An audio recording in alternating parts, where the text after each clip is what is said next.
It is yours truly, Lamore Decina, aka Mr. Kool Spot, aka the lyrical storyteller, aka Limo, aka backslash the Gator. Now free. I can be a bit extra with that, but it just doesn't get old. It's not old to me yet. You know what I mean? The Mm-mm. Gator.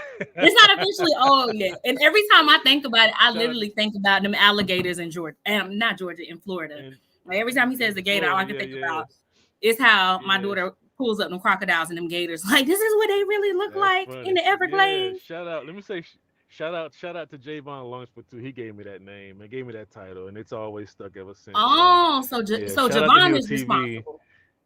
He is. Shout out to Hill TV. Peace King. Shout out. No, it's not Hill TV He's the anymore. mastermind behind it.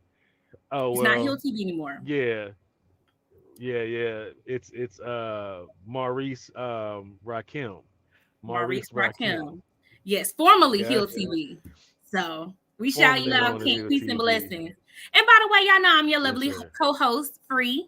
Since I'm more like Yeah. to give all his business. My name is Free. No, I'm playing. It's Sharita Freeman.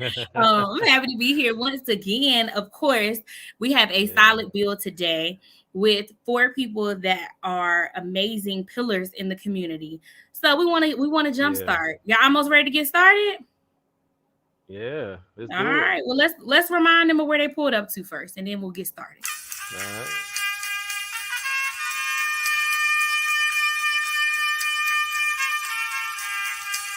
Ah. Woo! Yo. Turn the track up, dude. Turn it up. This confirms it. What I already knew, it confirms it right now. We're in a moment. It's like I don't mean to impose, but my God, I'm just too cold. No chain, no range, and no gold. But my God, I'm just too cold. Just too cold. Just too cold. y'all know that it's gotta be cold if we say it to you just too cold. Yes, sir. Yes, sir. Yeah. Shout out to Speech from Arrested Development, my man Dante Tyler, aka Rambo, and also Danny B for sponsoring that phenomenal track. You guys can check that out, live stream that on YouTube. They have Yes. a phenomenal official video for it too. For I don't know if you ever seen it. I gotta send it to you. But Yeah, the we official have to watch video that all for it together is at the Cool Spot, okay? yeah, it's pretty dope. It's pretty dope. It's pretty dope. Let me say this too before we get started. Free will be the magic. She'll be controlling her magic fingers behind the scenes. So everything that you see will be prompted on the screen. Remember, we are going into a discussion panel. So we have some phenomenal panelists that will be featured on our show today. I'm super excited. Free, you excited? Free? Free I'm like elated. I am geeked to have this conversation. Just to know like the different people we have on this panel to kind of get everybody's insight and things we should know as a community and as we're trying Mhm. to become a part of the solution. Okay. So Yeah, I'm super excited, but I do have something to say outside of what's on the yeah. screen. As always, follow the movement. Okay. Facebook, Instagram, Hmm. YouTube, thecoolspot.com. It'll keep you updated with what we have going on. Outside of all of that, Yeah. it's important. It is pivotal that I make everyone aware. So we can do this one more time. Put it big on the screen. This is a disclaimer that this is everybody's Disclaimer, I discussing their dig. individual views. They don't are not a reflection of any organization they are attached to and or a part of. So as we are here, we are speaking as ourselves. Okay. So everyone has a Hmm. standard job. Everyone has additional things they do in the community, but that is important for us to just make clear that they are expressing their individual thoughts. Okay. So Hmm. now that we have this out the way, just for everybody's, acknowledgement, we'll make sure that this skims at the bottom throughout the podcast at different portions. Okay. Get it, got it. Yeah. Great, Good stuff. guys. We All right. got Are it. you We ready got it. to I'm gonna do a quick introduction of these kings as I bring them in. All right. Hmm. So the first one, drum roll. I guess I'll do this alphabetically by first name. The first one is we have a Bard attorney. We have Chesley Robinson adding to the stream. Yes, Tell everybody, sir. hey, Chesley. Peace, Chesley. How's everybody doing today? Doing good. Good, Ne- good, good, good. Next, we have Divine Lipscomb coming to the stage. Peace, All family. right. Peace, peace, Peace, peace, beloved. peace. Next, we have now Divine is a pillar in the community in Philadelphia. No, I said it wrong. State No, College. State. A You know smaller what? town. It's okay. We thinking bigger. State College, okay? We just speaking Yeah, stuff into yeah. existence. That's all. He gonna be the mayor of the city. Let's just make him the mayor of the We city. taking Shit. over, y'all. Might as well. Okay, next we have Yeah. another pillar in the community. We have Leroy Sharp, Yo, Yes, sir. What aka up, Sword brother? Jesus. what's going on? SWAT What's Jesus. going I on? like it. All right, next we have Yeah. a candidate that is running for sheriff of Wake County, and that Wake is County none Sheriff. other than T-Von Howard. Let's welcome him to the stream as well. Yes, Hey, how sir. y'all, Kings? How Welcome y'all? back, brother. Good, right. good. Nice. Okay. So as we were about to jumpstart in this panel discussion, I just want to run through the quick guidelines that I know you all know, but we're just letting the audience know. Everybody's going to have 2 minutes to respond to questions. All questions are open to whomever decides to answer, even if the question is not geared towards you. Also, if you don't agree with someone's response, each person will have 2 minutes to rebuttal in a short exchange. Our goal is to not spend too much time, but to have a continuous controlled dialogue, okay? So we just want to let y'all know what to expect. And let's kick it off. I'm going to hand it over to Lamoy, the Gator. All right. Gator. So the topic that we're going to be going over, the first topic we're going over is the black homicide in the black communities. So this is a very controversial piece all in itself because some people have different perspectives and opinions, in fact. So I want to give this first one to Chesley. Chesley, I would love to hear your perspectives on, like, what are your thoughts on the phrase black on black? Because I know people say, well, it's either black on black or black homicide, but you can't say black on black because politically that's incorrect. But you got to call it something. But I would like to hear your perspective on this so we can jump this off. What are your perspectives, brother? Well, it's just homicide. So the issue I have with the term black on black crime is this. I have never in my life heard anyone say white on white crime. I've never heard anyone say Native American on Native American crime, Asian on Asian crime. I've just never heard that term. I've only heard black on black crime. Now, if we're talking about the significance in crime rates in African American communities, that is something that needs to be addressed. Okay. But it's not just an issue of race. It's an issue of, you have economic status, you have social status, you have, communities of high density of populations where you have an absence of employment. Most of them are in, a lot of these areas are in food deserts. So you don't have resources, you don't have jobs, you have economic plight, and you have all of these things working together, and they happen to be in areas that are significant communities of color for historical reasons. And then you say, oh, but it's black on black crime. Now, you can go to other countries around the world, like, in Russia, of the former Soviet Union, there are areas that have crime that are higher than Chicago, higher than Baltimore.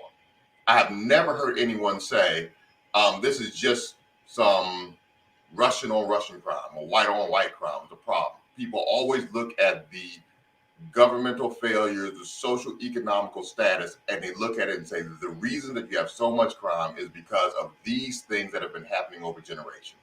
So why don't we say that when we talk about African Americans? When we talk about black people in America? No, we simplify it to say black on black crime, which is a nice way of saying, why are these black people just killing each other? It's a nice way of putting the thought into your mind that we are genetically inspired to commit crimes against ourselves. It's ridiculous. Let's talk about the reasons the issues are there. Let's talk about the problems that there are and start to address those problems instead of just saying we have to stop black on black crime.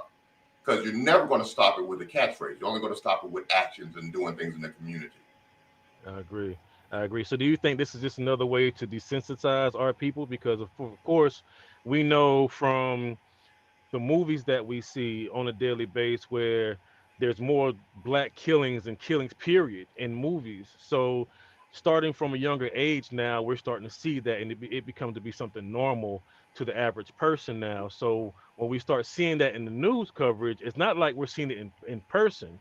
So, the effects of it, I believe, from seeing it so much on television, from the rap music, from just TV period and entertainment, I feel like it's a way to desensitize and to create a caricature, a flawed version of what really is, if that makes sense, right? To try to characterize or put a certain group of people in a box. I mean, if all that makes sense, right? Well, What that's are your something thoughts? that's something that's happened over generations. So Okay. there have been generations of images, of negative images that have specifically portrayed different groups of people in different ways. And so it colors our opinion of those groups of people. That doesn't just Hmm. apply to Black folks, African Americans. It applies to a whole list of minority groups, whether you're talking about Asian Americans or, you know, or Italian Americans or whoever. There are stereotypes that have persisted over years, that have clouded our, has clouded our judgment when it comes to different groups of people.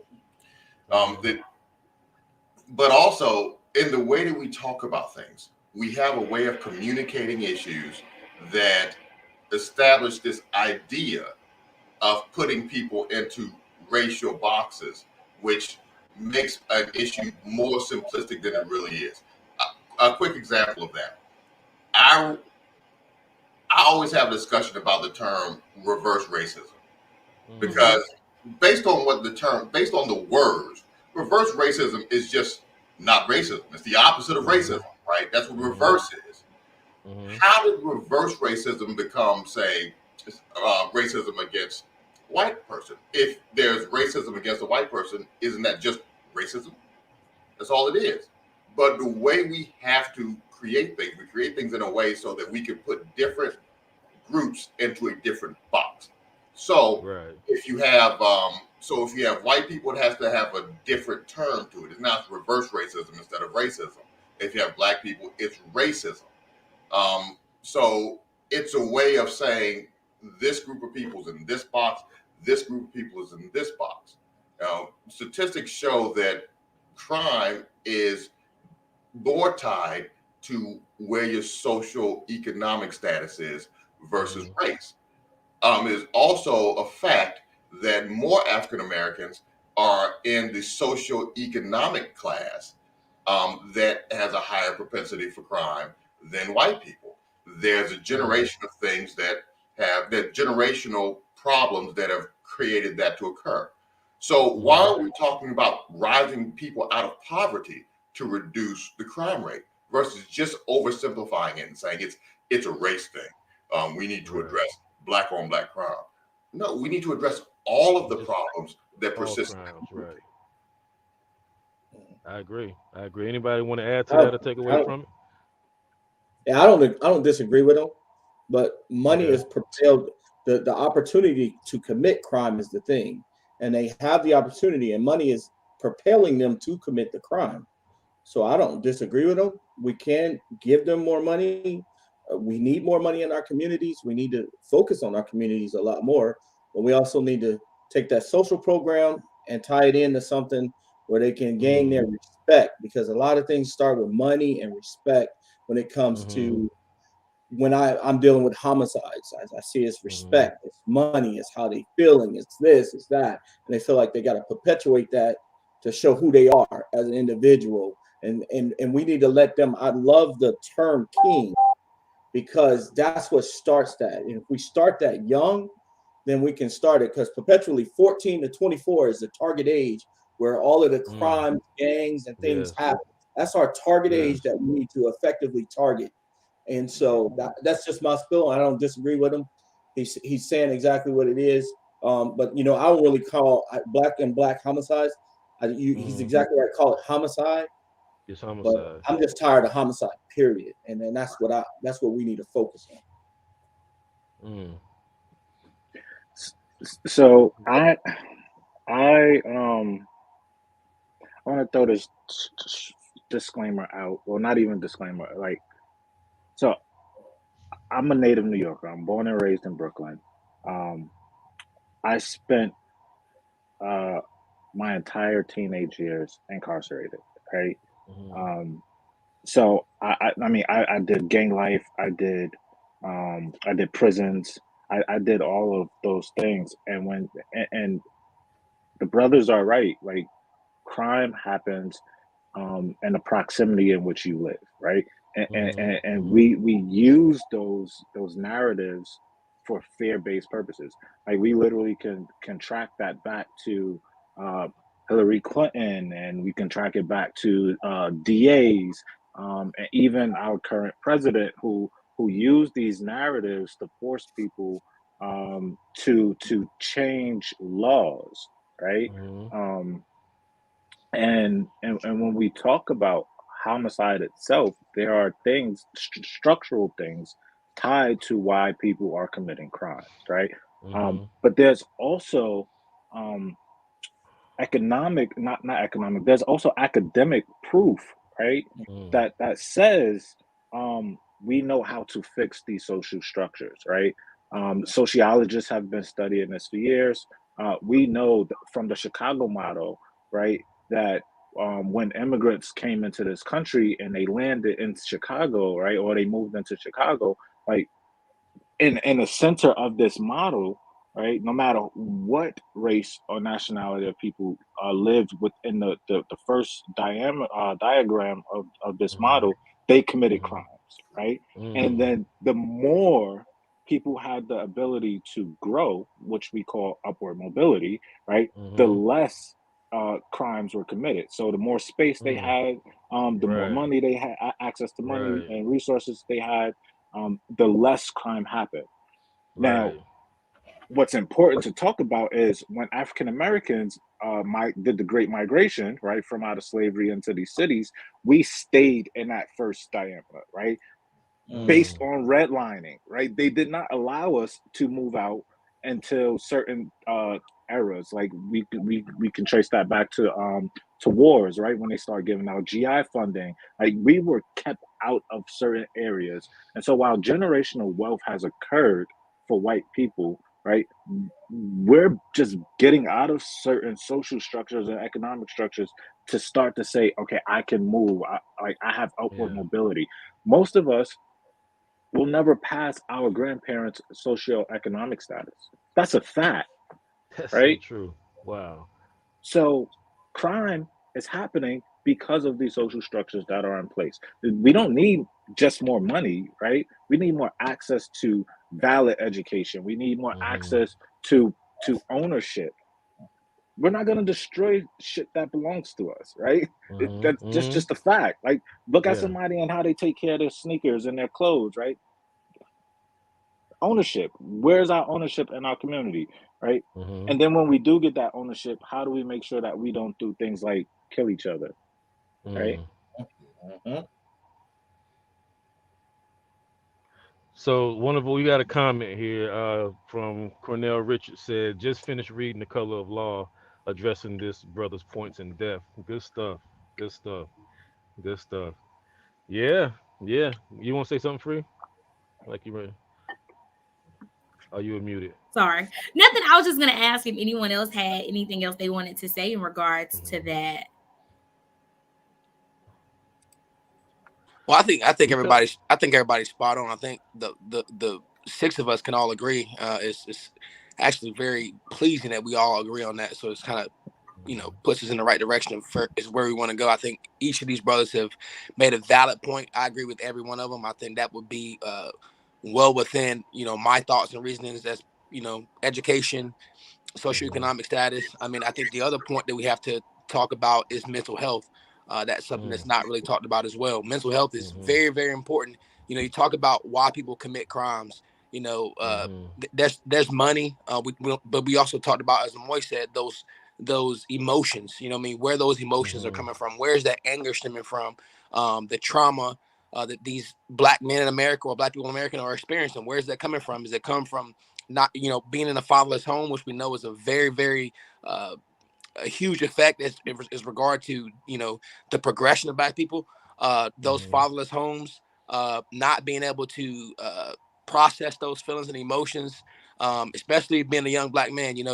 And there's different ways. I mean, you were brought up, whether it was uncles, cousins, things of that nature that were around you, and they always told you, hey, stop all that crying, boy. And you were taught to suppress those feelings. So whenever you have those feelings of anger or disappointment or regret, you don't know how to voice those, you know how to express those, because you've been taught that that's a weakness, being able to express those emotions freely. So I think that's a valid point, and I wanted to add that in as well. Yeah, and I'm gonna piggyback on what you just said, too, brother Sharp, because when we're taught, this is a study that I did this week, matter of fact, because I'm into like neuroscience and how the brain works and human behavior and all of that stuff. So I came across some information based off of that point that you just said about how we're taught to suppress our inner feelings and our emotions early on in life. So by default, we grow up disconnected from our emotions and learning how to address issues and properly articulate ourselves, right? So this is the process psychologically that takes place. There's the brain has something called the limbic system, right? Limbic system is like what triggers the body to go in fight or flight mode when it's time for it, right? So it's interacting with your fears and different things, right? But within the limbic system, you'll also find the I have a note here. Let me go back here. It's called the, oh my goodness, the um the amygdala.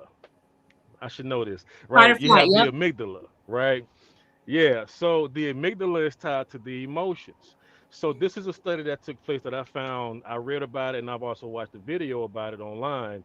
So what happens as we're young and we're taught to disconnect from our emotions, what happens is the amygdala begins to shrink, right? Which means the amygdala, that portion of the brain is unhealthy. So the older we get, the more disconnected we are with our emotions, the more unhealthy that amygdala is, right?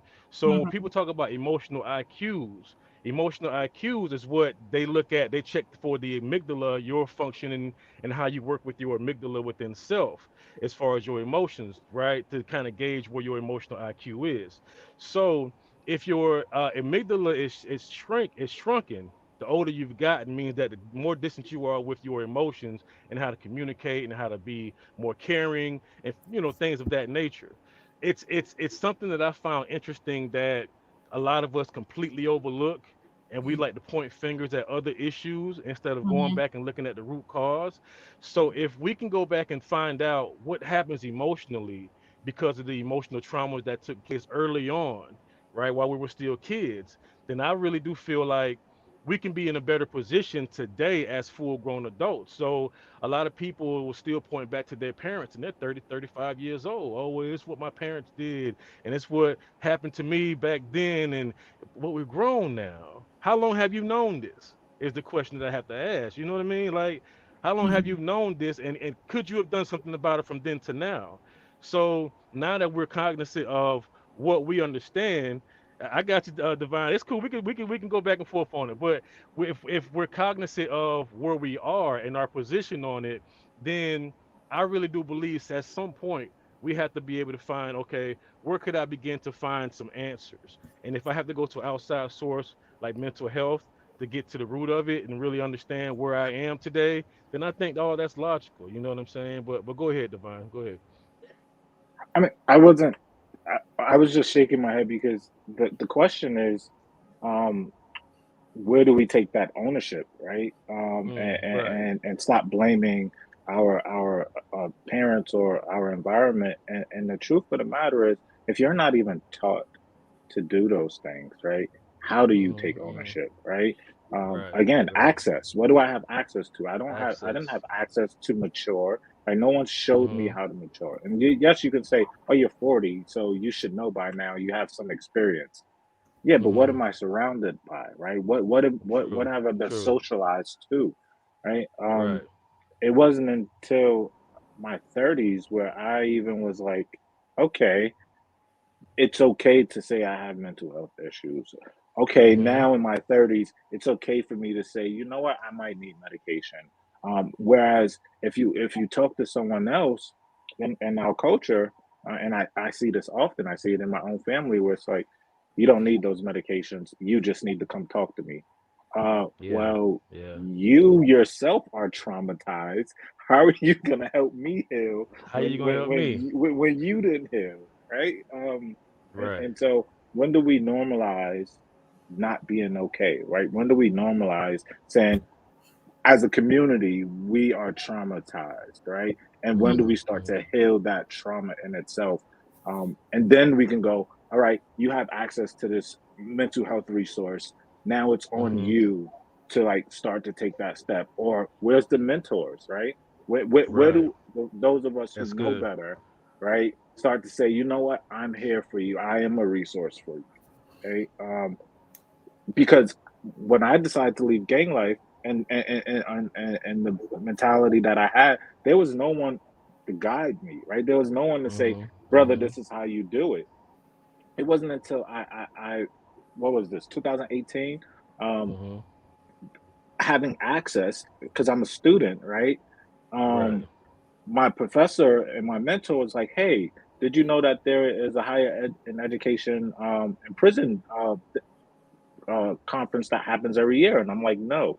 And it was at this conference where I start seeing formerly incarcerated doctors and formerly incarcerated lawyers, right? And now those are my friends and those are my mentors. Outside of that, the rest of my friends and family still gangbang and run the It's still streets. the gang banging. Like Right. one of my people's just got knocked. I have another Mm-hmm. close friend that's on the run from the feds.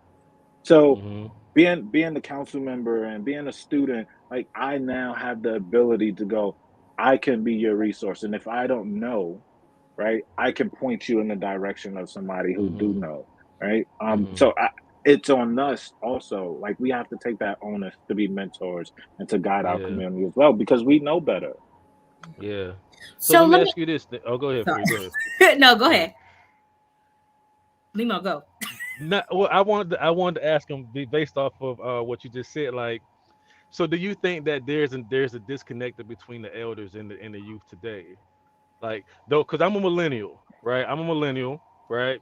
Do you think that there's a disconnect between those that were before me and me today, and people that are in my age group today? Is Of that what you're course, saying in a nutshell? there's a disconnect from us. Period. Um, Yeah. and I'm going to simplify that, right? Okay. Because my wife and I have this conversation often. So I now have access to privilege, right? Mhm.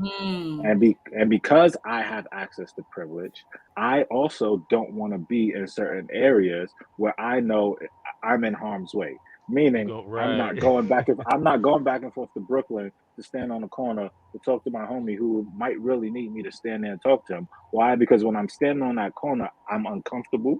I feel out of Right. place, and I You at know risk. that I You at have no risk. exactly. I have no reason Mhm. being on the corner, but that's where Mhm. I should be, right? That because I have that access. But look what happened to Nipsey standing on the corner in his hood. He was murdered, right? So I don't want Yeah. to be there. I want to be in my bubble, right? And I expect people to come to me. And that's the disconnect, right? I'm gonna say I opened this door for you. So now like you have the access. Why are you not coming? And the truth of the matter is Okay. why am I not going? Why I'm not meeting you where you're at? Right. Right. So there's the disconnect. So and these are things that I wrestle with, right? When I ask myself, am I complicit in the same systems that I vow to dismantle? Right. Mm. Mhm. So I mean, I could keep talking. I want to let the other No, no, I'm jokers with like you. I'm with it. jump in there. It's a hard, it's a hard place to be because I deal with that too. Because I was in the streets. I've done the high speed chase with the police, broken house and the broken the cars, sold the drugs, been robbed, pistol whipped, tied. I've done a lot, and a lot has happened to me in my youth. And now that it's like we're in a position where we have resources and we have answers, it's kind of like how do we disseminate this information to the rest of the people that are still stuck in that old mind state? How much of myself am I willing to give to everybody else without putting myself at risk of something stupid happening, right? So it's kind of be like you gotta be calculated in how you move, and I guess depending on the circumstances, like I'm open to getting out into the streets, not to just stand on the corner to post up, but for a cause. You know what I mean? Like if it's a cause, yeah, definitely hit me up. Let's do it. You know what I mean? But you Mhm. just want to hang out in the street corner and just and talk. I have a hard time with that on a daily. I don't just do small talk. I'm all about building. So I don't really have a lot of those kind of discussions anyway. So it wouldn't work. But but I'm with you though. It's a hard place to be in, but I do feel like with where we are, because you are in a better position now where you are a voice for the people in your borough, and it's like Mhm. you can come up with ideas and new strategies and new things that you can do and present to the people. Now it's just all about creating a team, possibly if you need a team or other people you can bounce ideas from, and just start really coming up with some great things so you can start doing for the community. You know what I mean? And it may not require for you to have to get out there more and much. Go ahead, Free. So let me ask this question, because essentially there's a lot of things that were said in this segment, and a lot of it was based around trust at the end of the day. Now that we've acknowledged that there Mm, are black on black or homicide rate in the black community, it's within the proximity of where we yeah. live, and we're aware of that. So now we're like, hey, let's get to the meat and potatoes, that there's mental health issues, that there's access issues, there's no upward mobility, and we know that we have to heal the trauma. Mm, But all of this starts with us taking a look at self, right? Truly loving ourselves as people. mm. And that's something that a lot of times we can only love from the capacity of how we love ourselves. So if we're not How we loving, love you know what I'm ourselves. saying? If we're not Yeah. loving ourselves correctly, then how can we love others? But even outside of that, with the mental health Mm, aspect, and going past there, and not wanting to be mm. comfortable, being uncomfortable in certain aspects, do you all feel that that is being a modern day martyr, like that, almost kind of like what Nipsey was doing in his own community on his own corner? Are you then electing yourself to be a modern day martyr? And if so, is that what our black officers are? Got deep there. I seen your face move. Just, Because all I could think about, truly, when y'all were like talking I about ain't that, about to turn no. but when y'all were Yeah. talking about that, and I don't know if Leroy wants to share his story, but all I could think about was the conversations about being in your own community and truly helping in your own community. And does your community want that help? Not everybody. There, of course, they're going to Mm. be probably 90% of people eventually can get to the point of wanting to accept that help, but not everybody. So what do you do for that other Mhm. 10% that is gunning against you? Yeah, I'll be glad to share my story and kind of speak on it. That was Yes, sir. a great way to kind of, Segue, right? yeah, nice little segue to put it in. So I totally agree with that. I've been in law enforcement for about 11 years, and I work, I live in the community which I work. That's what I believe, and I believe in any form of law enforcement, every law enforcement officer should be embedded in living in the community which they serve. Gives you, we spoke about this before, gives you more Mhm. a passion, a pride to serve, and it's an honor to protect and serve in the community in which you live. It makes no sense for me to come into Chapel Hill and I live in Greensboro and try to police a community. It makes no sense for me to live in Roxborough or Medmond to come in and bust in and police in Durham. I have no connection with the community. I can come in, I can police, I can do my own way and my own tactics and how I treat people, and then go back to Medmond and I never have to worry about interacting with anybody I've dealt with in uniform. So it's a shield, a place to hide and go to, and living it and being embedded in your community, and people seeing your face outside of your uniform, whether it be the grocery store, whether it be the neighborhood, the whatever, local basketball games, local high schools, is where they're gonna see you. They need to see you outside of uniform. They need to see you in human form. They need to see you as a person versus than seeing you in uniform. And I do a lot of my community in uniform and outside of uniform. And just last year, to kind of go into depth about it, last year, I was shot in my own community. I was shot, ambushed and shot in my own community. Less than 0.25 miles away from my home, I was ambushed and I was shot by two brothers who looked like me. Mm. So the media and you're giving all these stereotypes and all this information that, hey, the person you should be worried about is the white man. The person you should worry about is these racists, these, the good old boys, You know, that's who we should be worried about as black men of attacking us. In reality, I fear more of being attacked and assaulted by somebody who looks like me versus somebody who does not look like me. And that's only my real truth. And so for me to serve and protect the community and give myself to leave my family, my wife and my 3 kids, my 3 daughters, to go and protect the community because I want to be a beacon of light, because I want to show people that there's opportunities to change the culture of policing within inside. You know, we talk about all this time about policing our own. We talk about it all the time, policing our own. Well, what better show of being able to police your own to have those law enforcement officers in your community who look like you. Our law enforcement officers need to look like the community in which they serve, and not just from a standpoint to go even further. What does the breakdown of that specific department look like? You know, who are in those leadership positions? I am one of 3 now African American sergeants in my agency. I'm the youngest patrol sergeant in my agency. And you know, being 33 years old and still having about 19 years to serve, that gives me more room to grow. You know, next step is lieutenant, next step is captain, major, chief, sheriff, who knows, police chief. It gives me the opportunity to be in a position to lead, and not just from a standpoint of being a foot soldier. Now I'm in a position to lead other men, other women who look like me and who don't look like me, to show them the proper way how we serve and how we get embedded into the community. But even being attacked in my own community, I didn't move. People are like, man, are you going to move? I'm like, no, I'm not going to move. I'm not going to be ran out of a community in which I serve. I stand on it. I took an oath to serve and protect until it's time for me to disband the oath and move on. I'm gonna stay dedicated and communicate and committed to where I serve. So, okay, Chesley. All right, so you know I'm going to lead off with my response to the conversation, and you know I pretty much agree with everything I'm hearing, but I want to lead off with kind of a story to go into my point. And so, you know, when I was working most actively in the District of Columbia, I did a lot of juvenile defense work. So I was defending juveniles who had already been charged. And so I had one particular case where a child was both in the juvenile system and in the abuse and neglect system. And in that case, the court placed this child with the foster family, a temporary foster family. It came to my attention and to the guardian ad litem's attention that the family who had taken her in as a foster child was treating this individual, this client, inappropriately. They were separating them from the other children. They would lock them away when they had guests.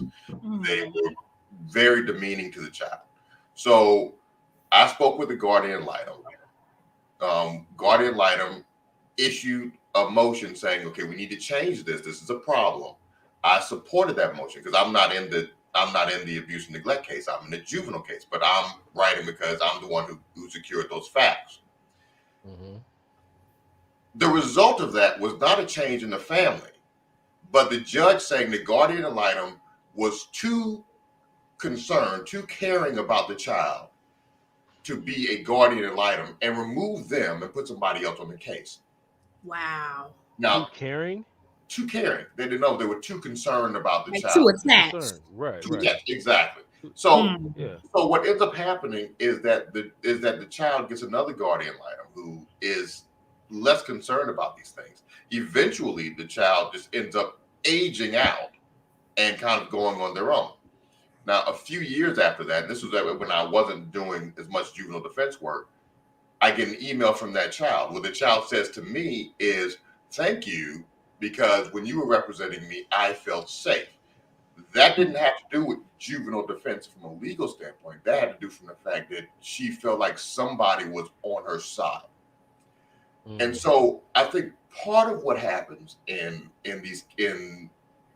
our community is, meaning minority, African American, urban community, is that there is a desensitization once it gets to a certain point where every child is looked at in a similar or the same. So not only are they not approaching anybody but for help, but they are convinced that it's not going to occur. Not because there aren't good people who will do it, but because there are impediments to it being successful. So one of the things that we have to recognize is the perspective of the people who are in the situation, in which that they don't feel that there's anybody who's actually concerned about them. What I used to get from parents of the students that I was, or the young people that I was representing, was, oh, you just a part of the system. You just work for the government. You're not concerned about us. You're just concerned about getting fees. You're just concerned about this or that or whatnot. You know, you would get that upon initially meeting people. When I was doing educational advocacy, you know, this is in the District of Columbia. So everybody I'm dealing with is African American. You know, the hearing officer is African American. The superintendent's African American. The teachers are African American. The students are African American. The judges are African American a lot of the time. And so you would get odd things happening. Going back to mental health, you get students, you couldn't get a student identified as autistic when they seem to be high functioning autistic. What were they identified as? Emotionally disturbed. So you get this identification of a student who's emotionally disturbed when they're saying, you know, I have trouble with the textures of things. I have trouble, you know, focusing and concentrating. You know, children who see things in a very concrete manner, you know, versus being able to see nuances there. All the things that we associate with, you know, Asperger's or high functioning autism, they were almost always identified initially as emotionally disturbed. And if you've ever dealt with their two distinct disabilities, they may give some of the same symptoms, but if you treat a child who is high functioning autistic the way you would treat a child who is emotionally disturbed, you're going to exacerbate the disability. And the same thing, if you treat a child who is emotionally disturbed as a child who has Asperger's, you're going to exacerbate the disability. The way to treat them is completely different because it's a completely different way of the brain functioning. But when you would bring this to somebody's attention, they would be like, "Oh, you're just trying to excuse their behavior. You know, you're part and parcel of the problem." You never get. I never got that when doing educational advocacy.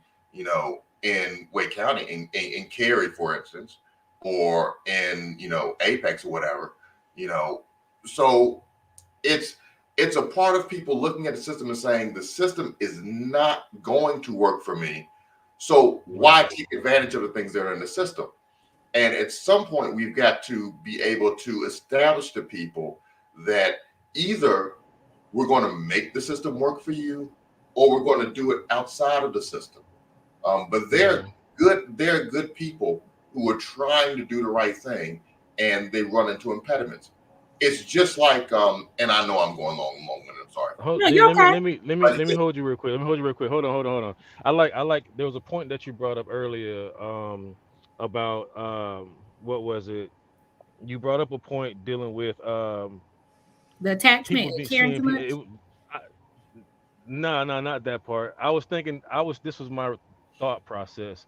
How more people need to see more successful people in their own communities, right? You hit on that earlier, and something that I thought about with that was like the restorative justice approach, right? And like this is something that I think about this all the time because if we back in the day, you remember, I don't know if you guys have ever been to street life, there were moral codes, right? There were codes. Divine could contest to this, where the youngest person in the community were the ones protected, right? Because we want that person to see their way out. We don't want that person to follow everybody else's footsteps.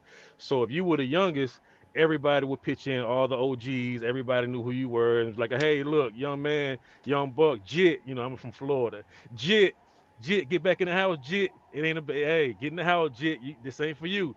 That's how we used to communicate back then. So the restorative justice approach was something that I thought about when you said that, because seeing more people that are successful in our communities is actually something that's also missing too, right? Because if not just with the behavior aspect of it, but from the perspective of being able to just understand what success looks like or progress, right? I feel like we don't see enough progress in our communities. Everybody has a deterrent. Everybody is distracted by something. Everybody's going through something, and that's keeping everybody where they are without actually progressing. You know, although a lot of people sacrificed in the past, progression to where we feel like we have more Black Americans. Well, actually, there are more Black Americans that are successful today. You know, but there's still a lot of issues in the common neighborhoods, though. You know, so what about those issues? How do we band together in communities to be able to help out each community? What kind of ideas can we come up with so we can help out in communities? If we can talk about that.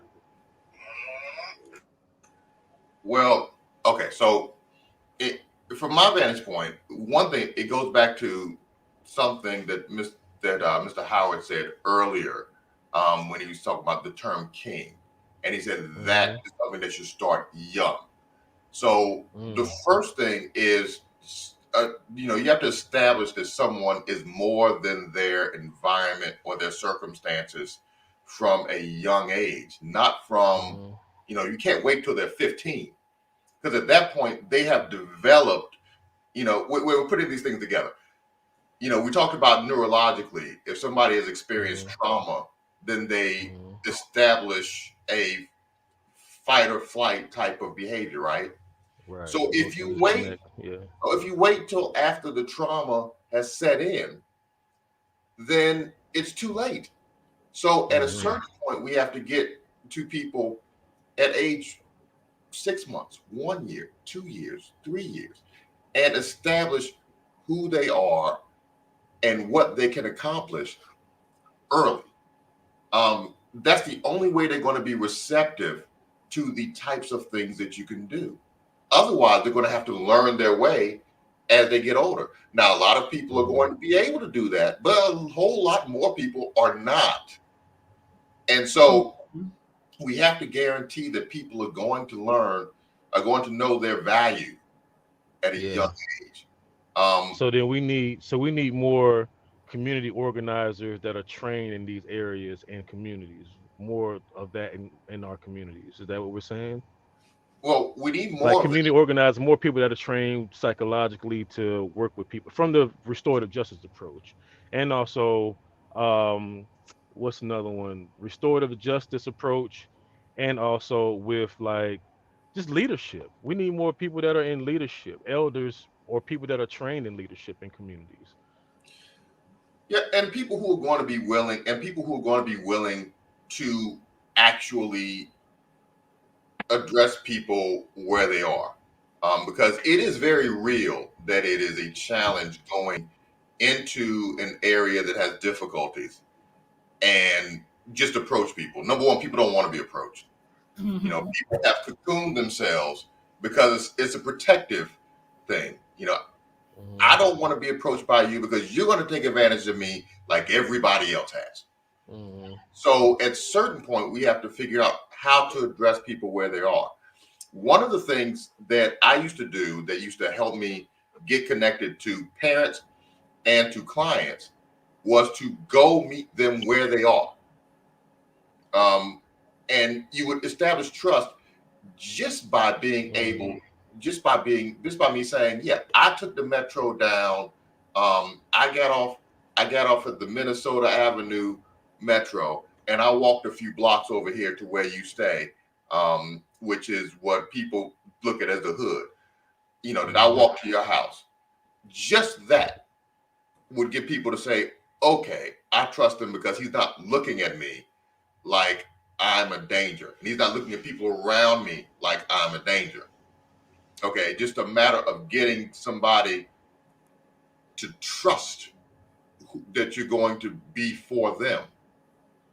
And so, I think it was Devon that was saying that, we kind of expect people to come through the door that we've already opened, Mhm. but that's not gonna happen unless the Hmm. seed is planted early enough for them to understand that's what I'm going to do. And so Okay. it's not an easy answer. I don't have the answer, but I do know that Right. the thing we need to do is approach people when they're young and gain the trust of those around them so we can do that. Because Hmm. we're not really going to change the people who are 25 and 30. They're going to have to change themselves. But we can change the trajectory of the people who are 1, 2, 3, and 4. And the only way we're going to reach them is by gaining the trust of the 25, 30, 35, 40-year-olds, and then going in and doing what we need to do. Well, I think a lot of that comes to you talk about Chester, you talk about starting young. Well, we skip over a part I think is very important when we start talking about youth. This is why parenting is so key. It's why parenting is so key, where it's, you know, it starts in the home. That's going to be the first way. That's going to be the first opportunity that, you know, the youth has an opportunity to learn how things go, how things should be, and order a agenda as to how life should be, you know, how life should work out. That's where it starts. It has to start at home. And what we do is we're starting to take away the responsibility of the parent, and then we're putting all the responsibility on community leaders and everybody else. When in actuality, the people that they're going to spend the most time with are the people who they are with at home, their mother, their father. Now, is there a father in the situation? Is there a father at home? That's a big issue.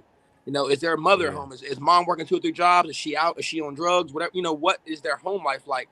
Because if their home life, if it starts at home and they see that at home, when they go out, that's how they're going to behave. You know, I tell my daughters that all the time. If I hear that one of my daughters are getting in trouble at home, I'm like, well, you don't do this at home. Why would you go to school and do it if you don't do it at home? You know, it's not acceptable here.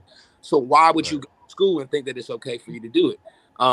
It has to start at home, and we have to start putting parents, we have to start, you know, making parents responsible for their children. Is what it boils down to. And if there aren't parents that aren't available, then now we start talking about elders. Now we start talking about, you know, where do we kind of fill that gap and fill that void and make an impact to show the youth how it's supposed to be done. And I agree with Mr. Robinson as well when he starts talking about going to people. You know, I do a lot of stuff in the community, and I go to the communities. You know, it's more about being proactive versus reactive. People don't want to, you know, especially when it comes to law enforcement.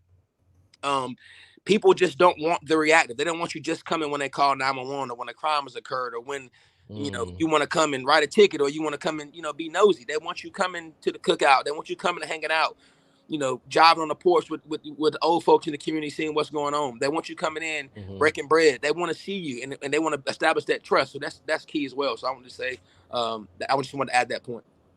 Yeah. Tavon also was about to chime in. Oh, You Tavon. gotta unmute though. I get it. Yeah, I'm on mute. I agree with everybody on the panel. There was a couple of different dynamics that even started this process.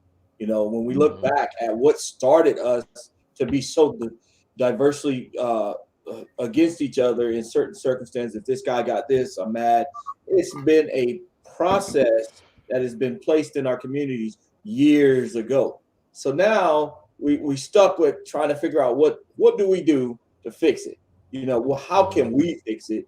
And it's going to take several levels of not just this right here or that right there. I always call it gumbo. Like, I'm a substitute teacher. I was a substitute teacher. So I tried to take the uniform off, teach in school. And I noticed that the kids responded better when that uniform was off, but they still had problems. They still had problems. They still had issues. They still had dilemmas. They had parents fighting each other. They had dad doing this or don't want to be with mom. And that's the lack of respect that has started building in. So why are they going to respect anybody outside of that? So the community leaders are not going to be able to talk to them about anything, but it's only got a short second because the lack of respect is there. So I suggest that we meet them at their house. Like my Divine said, we got to meet them where they at. I'm sorry, but if you got to go in the hood every time with security, go in the hood with security. We got to meet them where they at. We got to get on that block. We got to bust that block up. We got to say, yo, blood, that ain't it. Cuz that ain't it. Let's roll. Come with me. I got a better plan, a better option for you. You know, if we got to bring in armed guards, we got to bust the block up. We got to create a safe zone inside the hood in order for somebody to get somewhere to get something. You know, that's just my plan. That's what I think of when it comes to all of these problems, because all these problems have been weighed upon us way before with our ancestors and everything, man. They done. This was not a great system to work in. Now we got to fix the system from the inside to work it to make it work for us. And that's how I look at any type of problem situation. It's bigger than us, but we got to go inside and work with us to get it fixed. And that's just my 2 cents. I'm with it. I agree with everybody. I like where Leroy was going with the parenting aspect of it too, because a lot of us don't realize how much our parenting skills actually mold the world that our kids are going out into. So if we're all about tough love, or shut up and all of that hard tough love, that we typically do in the black communities because of the stresses of life, then it's like our kids go out there and they're naturally immune to that, and that becomes their norm. So they're drawn to like-minded people that's gone through the same kind of traumas. They look for the kind of men or boyfriend or girlfriend that's gone through the same kind of traumas because they can relate. It's natural. It's a natural attraction based off of what we've all gone through. So we're not bringing these kids up with the right ideology of what life is supposed to be like, and I'm not ashamed to say it. Like, I'm 37, I'll be 38 this year, and I'm just now figuring it out like last year, right? On like the right steps to take, because I've come from a messed up background where I didn't have none of those things, where I had the elders there, or I had uncles and aunties that were already successful and how to write checks and all of that stuff. So it's like I'm going throughout life trying to learn and understand on my own, and I'm drawing to other men like you guys on the platform. Like, I love the men. I love fellowship. I love the brotherhood. I'm big on that. So whenever I see a strong man, I'm naturally drawn to that because I have desires to be a better person. So if it's something that I'm lacking, I see it in Divine, or I see it in Leroy or Tavon or Chesley. It's like, yo, let's connect. So a lot of us don't have those connections and resources growing up. And a lot of us, all we're left with is what we were brought up into, based off of the type of love given in the household. So again, parenting, that's another issue that we have to address, right? Free, along with the list that you shared earlier, parenting has to be something too that we add to that list. How do we do better? Go ahead. So my thing with the parenting, and also someone said trauma bonds, that our community, we build on trauma bonds, and that is a major thing. And when it comes to the parenting, I know Leroy was talking about, before we go to the bigger scales, are the parents in the house? Is it a healthy relationship in the house? And then when it's not healthy, building your own community. Lemoy is, that's my baby's uncle. That's her favorite uncle. Okay. But I say that to say he can tell you, like, me and my best friends, we have our own community. And I'm talking about, we pick up each other's kids from school. If somebody's sick, if somebody has something going on, what do you need? How can I help? One of them is in a long-term relationship. One of them is married. And so spouses help as well. And literally we are our own well-oiled machine. But it comes to the point of, if my daughter's best friend's dad is president and my daughter's dad isn't, somebody has to bridge the gap. We have to start bridging the gap and stop being like, this is just my family and I'm over here by myself, and we're a larger community, to the point that, other males step up and take the ranks and say, okay, hey, this is how we fix this. This is how we better this, because the kids are suffering. And raising the kids is not just social media, because these kids have access to stuff well beyond what their mental can fully understand. So they might be able to understand, okay, you're telling me this happened and this happened, but they shouldn't be able to see videos of people passing and just being like, oh, well, okay, that happened, because now they're becoming desensitized at a younger age, and they're in elementary school seeing things that we as adults couldn't always just take so easily. So then it becomes the point of, if that mom is working 2 or 3 jobs because she has to physically and financially take care of these babies, then what happens? It doesn't seem like it's that older grandmother anymore that's taking care of the kids. It's grandma got to have a life too. And not that I disagree, because like my mom, she still currently works, but it still is, what do we do to ensure that these babies are taken care of and that they are okay, and that we are talking about these things that are difficult and uncovering what's good and what's not, so that we can fix it, so that we're not building off of that trauma. Yeah, so I wanted to jump in here really quick, right? Because we at least for me, right? I'm gonna share my own like identity, because I I'm very clear that we are not a monolith, right? And so that we all cannot speak to like the whole Black experience. But for me, or however, when I think about my elders and those that came before me, my parents couldn't teach me anything except for what they had access to. And I'm always going to circle back to access, right? Okay. Because my household was a violent household, right? And so I was taught violence. I was groomed for prison before I got there. So I knew to mind my business. I knew how to survive in the streets before I knew anything else, right?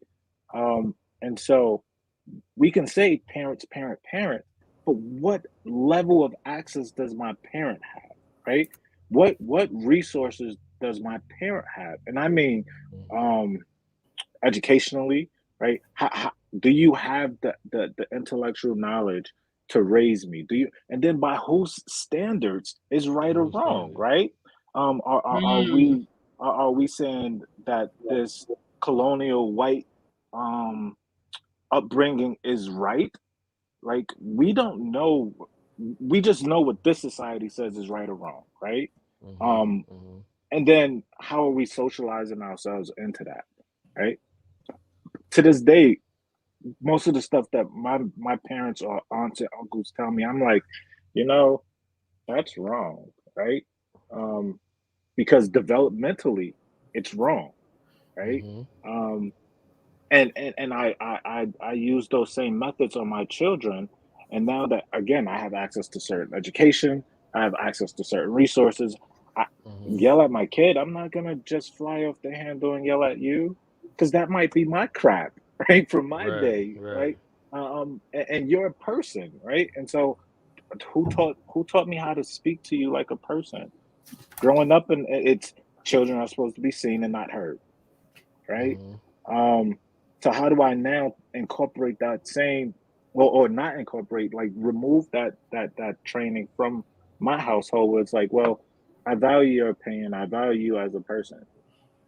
That wasn't taught to me. Literally, that was not taught to me. I had to learn that, right?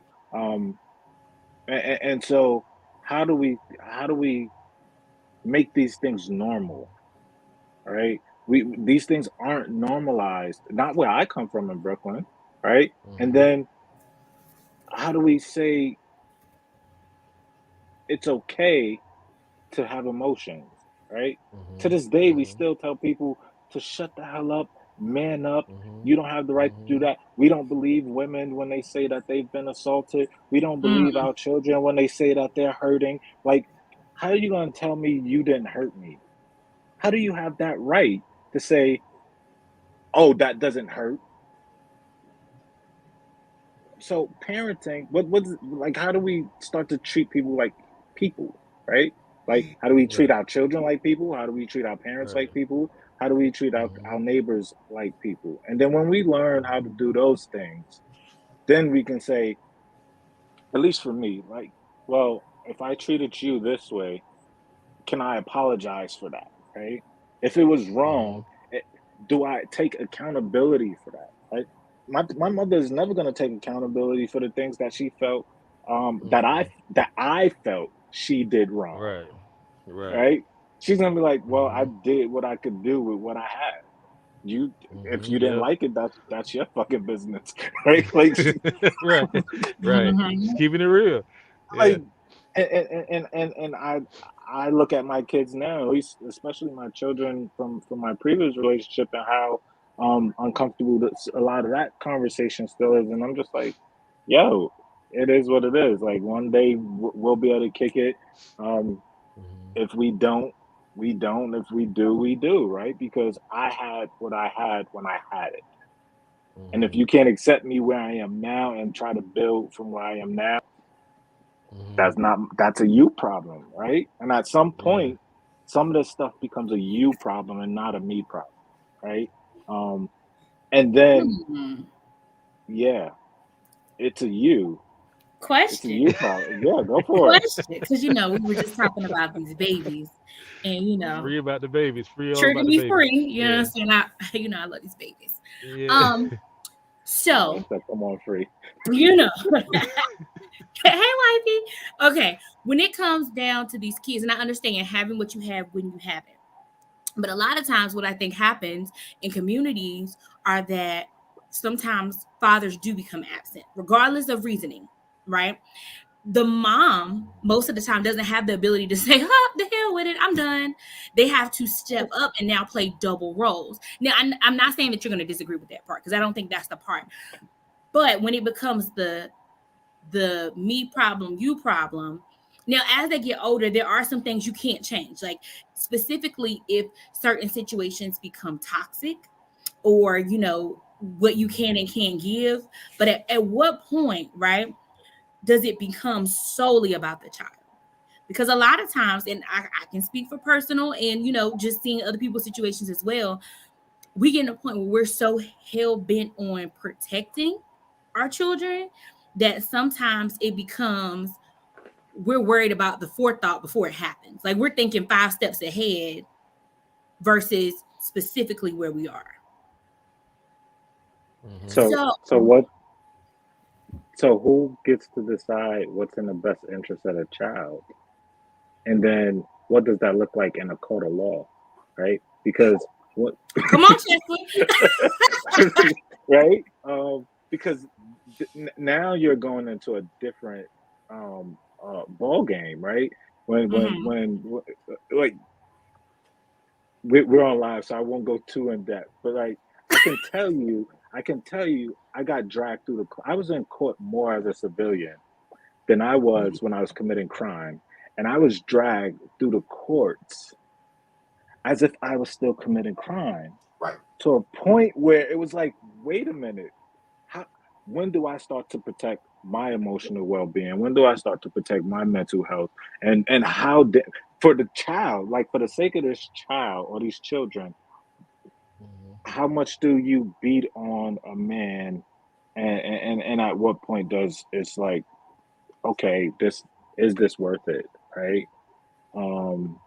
And then we also go into like to answer your point, your question. Is it ever really solely about the child? And said who, right? Because sometimes a child is better with one parent than the other. I don't notice. Sometimes an individual just literally needs to be removed from that child's life, right? Yeah. We might see it as, well, you need both you need both parents in your life. I was toxic when I was toxic, and I mean like bad.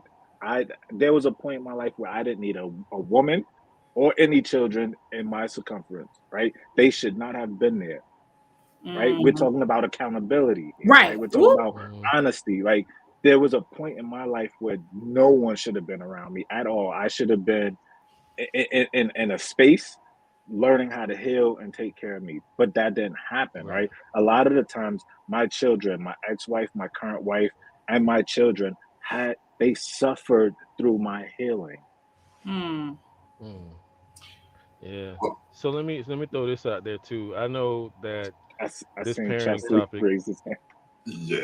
Oh, Chesley, you want to add to it? Yeah. Well, let me throw this because hold on, because we had like a whole list of different things. I know it kind of went left and we built it because it seems I like didn't know. there's a lot of prerequisites before we actually get to the actual questions that we had lined up. Because these are good. Everything that was said was good. Everything is perfect, spot on. You know what I'm saying? And I guess for the sake of not trying to get too far left, because again, well, we're going to have a part 2 as of now because it's already after an hour. We're going on an hour 10 minutes already on the show, but we're going to run to like an hour, like 20 more minutes. We'll give it 20 more minutes to give us a full hour and a half. Is that okay? Sounds good. And then when we, okay, cool. And then when we pick back up for part 2, we could address the second topic, which is the police brutality in the black communities. All right. So but I'm gonna let Chester go ahead and go, and then we're gonna try to answer like one more question from the list before we actually close out. All right. So Chester, go ahead. Go ahead. Yeah, I just had to jump in when he said, what does in the best interest of the child mean coming from the courts?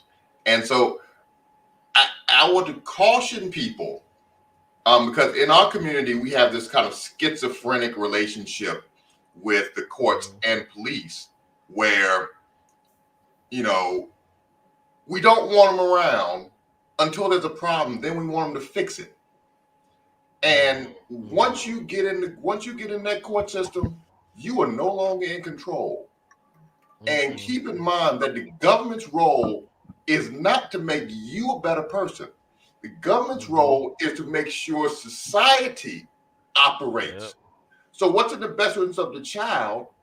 Obviously they're not trying to do anything to absolutely hurt the child, but the interest is also so that the child is a productive member of society.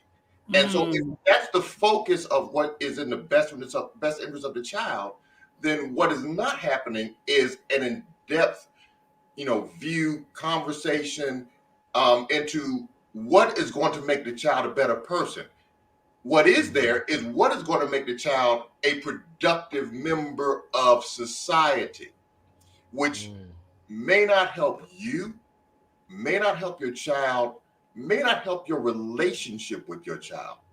That's just what happens. So one of the things I used to always see when representing juveniles, especially because I did a lot of persons in need of supervision or child in need of supervision cases, right? Where the child is reported as being in need of supervision. And 9 times out of 10, that report, unless it's, being absent from school, that's different. That could be a whole other topic that would take 2 hours in itself. Generally, that report is being made by a parent, where a parent is taking their child, bringing them into court, and saying, "I can't control my child." We're taught when there are problems with let's say custody, that you go to court and get the court to solve it instead of sitting down and solving the most difficult problems. Now, how do most of those situations end up being resolved in court? Is a mediation. They force you to sit down and talk. So if you're going to get forced to sit down and talk, why don't you sit down and talk before then? Because once you go to court, you can sit down and talk all you want to. You come up with an agreement, who has to sign off on that? The judge has to sign off on that, which means if they don't like something about your agreement, they change it. You have nothing you can do about it because now you are out of control. So get rid of this schizophrenic relationship where we don't want you there until we need something. Then we want you there. No, we have to start solving simple problems on our own. And it's just something that comes up all the time. Resolve it ourselves. Can I add something to that? Go ahead. Brother, that's spot on, bro. That's spot on, man. I mean, that's spot on. It goes in, and we could start talking about it. I guess I don't want to get too ahead of myself. Talking about, police brutality with law enforcement, the black. I guess I don't want to get too ahead of myself, but that's one of the biggest things I see in the law enforcement, world is that we're being, I guess, sent out to solve a lot of these issues that can be solved on their own, and so. People can't solve those simple issues. For me, why am I being dispatched to a home to deal with a 14-year-old who won't go to school? Like, why is that a law enforcement issue? Why is that a law enforcement issue?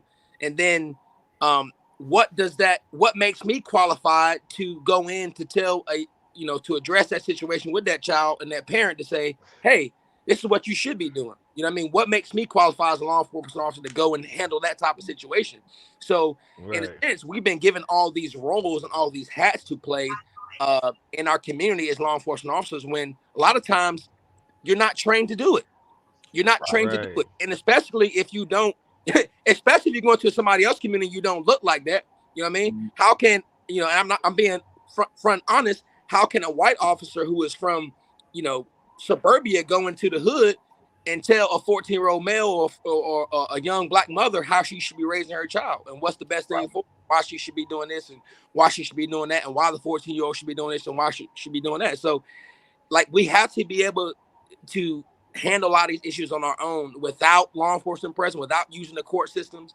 And then that goes back to having those, you know, community leaders and those elders and having people who like Free, who having those group of mothers, tribes to kind of come in and say, look, you know, we ain't doing this. You know, you going to Ray Ray and you like, look, I don't know what you keep disrespecting your mama, but it's not gonna happen. You know what I mean? And if I gotta come take you out of your home and you gotta come stay with me for 10 days, and that's what we're gonna do. But like when I grew up, that's how I was. When I went to go stay at my aunt's house, my aunt would whoop my ass just like my mother would. She would have that access to do so. Same here. Now we live in this so, you know, emotionally we so tender about how we do things, how, you know, and that's been stripped of us. What that's wrong. That's, you know, we're being forced to somebody else to tell us what's right and wrong. You know what I mean? Like instead of establishing those core values and those core morals and ethics within our homes and our families and within our tribes to say what's best for us. We're giving that control to the government. We're giving that control to local government, to people who don't know how we live and how we thrive and how we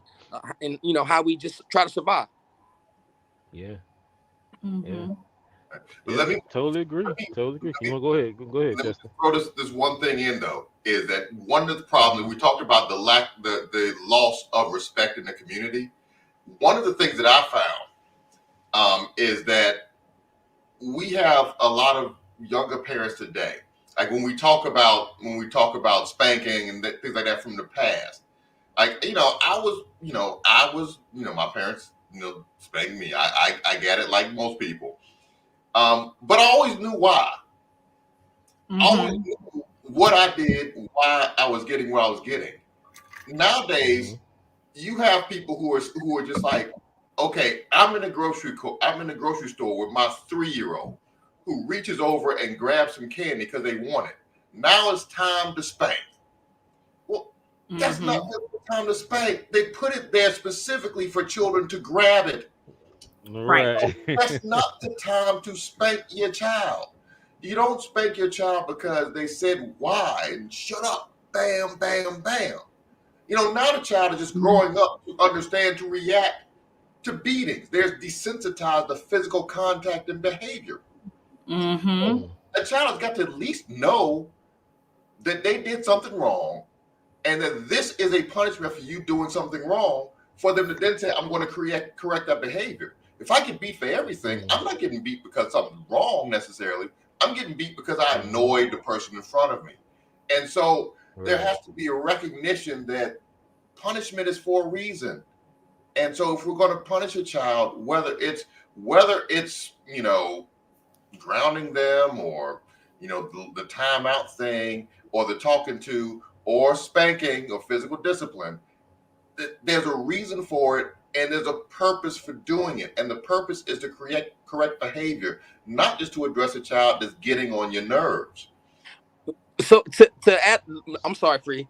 To add on to that, this is kind of how my mind is going. But think about it. Even if you go back to slavery, the slaves and everybody else knew why they were getting punished. They knew and they did it in front of everybody. They did it in front of the whole plantation. So when a piece of bread was stolen or somebody left them plantation or somebody didn't do what they were supposed to do, that beating, you knew why you were getting beat. You knew why you were being punished, and it was to correct that behavior. So where did we? And I'm just saying, like, it's all about learned behavior. So we can't fault, you know, 400 years of slavery, but how do we learn from that? Where did it go wrong to where we're just beating just to beat instead of trying to understand and trying to correct that behavior? I just wanted to add that. I think half of it is the acknowledgement that we're lacking control. So, like, for instance, and this is something like one of my mommy friends, she helped me learn a lot more patience. I felt like I was very patient. She let me learn some more. So I don't pop my daughter if I'm angry. Okay. Because if you did something and I can't control my emotion about it, how can I force you to control yours? So I need to take a step back. Okay. So like my daughter now, I really can't say the last time I spanked her, but everyone knows my Madison has her life together. I give her that look. She like, oh, that's my mama look. I'm gonna go ahead and sit down now. I'm not even gonna do it, because when she was younger, I was able to tell her, this is right, this is wrong. I'm gonna pop you, or this or that. Or if I popped and I felt like I was wrong, I took that accountability to tell her, baby, I'm sorry. I shouldn't have done it this way, or this isn't right. Or even now, like I might fuss and I come back and I'd be like, okay, Maz, let's talk. And she's like, what's up? And I'm like, well, how did you feel about it? And she's telling me how she feels about it, because now she's learning to work through her emotions and to be able to tell and voice what's wrong, so that when she goes to school, like they used her at one point in time to talk to older kids to be like, well, you can talk about your emotions. It's okay. And this is why you should. It was in 2nd grade. She's telling 4th and 5th graders how to talk about their emotions years ago. So we take pride in actually stepping back and saying, you know what, this is what happened. And sometimes we'll have a whole powwow, like, you know what, come get your niece or come get your nephew. You know, like my friends, like, this happened. I don't know how to react yet, but I feel like I'm not going to control myself, and I'm going to go old school and get them a spanking maybe. And that's not what's needed. Because if we just spank for everything, we're not solving any problems. What was the underlying reason and why you did it? Right. Is there a reason? Are you bored? Was it this? Do you want attention? What's going on? Is it felt that you feel like you're needing something you're not getting? You know, specifically, let's figure it out, because beating you ain't going to do nothing but make you rebellious. Right. So let me ask you this question, Free, and we've had this discussion before many times between the parent and the child. Can we allow our children to hold us accountable? Right. Yes. I think that's a relevant question. Yeah. Respectfully, though. Respectfully. And I asked that question because I've had custody of my daughter since 2007, and I've been a single father for a while. You know what I'm saying, on and off. But it's like something that I've learned to do with my daughter is like again, I'm kind of big on like how to process and information, articulate yourself. So something that I realized with my daughter is like whenever I would go through a traumatic experience and then I would come out of that, her point of view of me is what I was after I've come out of that situation, if that makes sense, right? So she will remember me in my bad place, but I'm in a totally different headspace now, and I move forward from that last thing, right? But this is how her point of view of me was. So I was like, interesting. So you really don't think I can, forgive, and I can do this and I can do that, you know what I mean? And so something that I've learned to do was to allow her to hold me accountable. So as I would go through something and then I would come out of it, I would go back and I would walk her through my process of change. And I think that that's something that a lot of us, parenting style that probably, I don't know if it's when it was done like traditionally, but I feel like it's something that's important to the kids because they look at you as a human being at this point. You're not a superhuman that's infallible.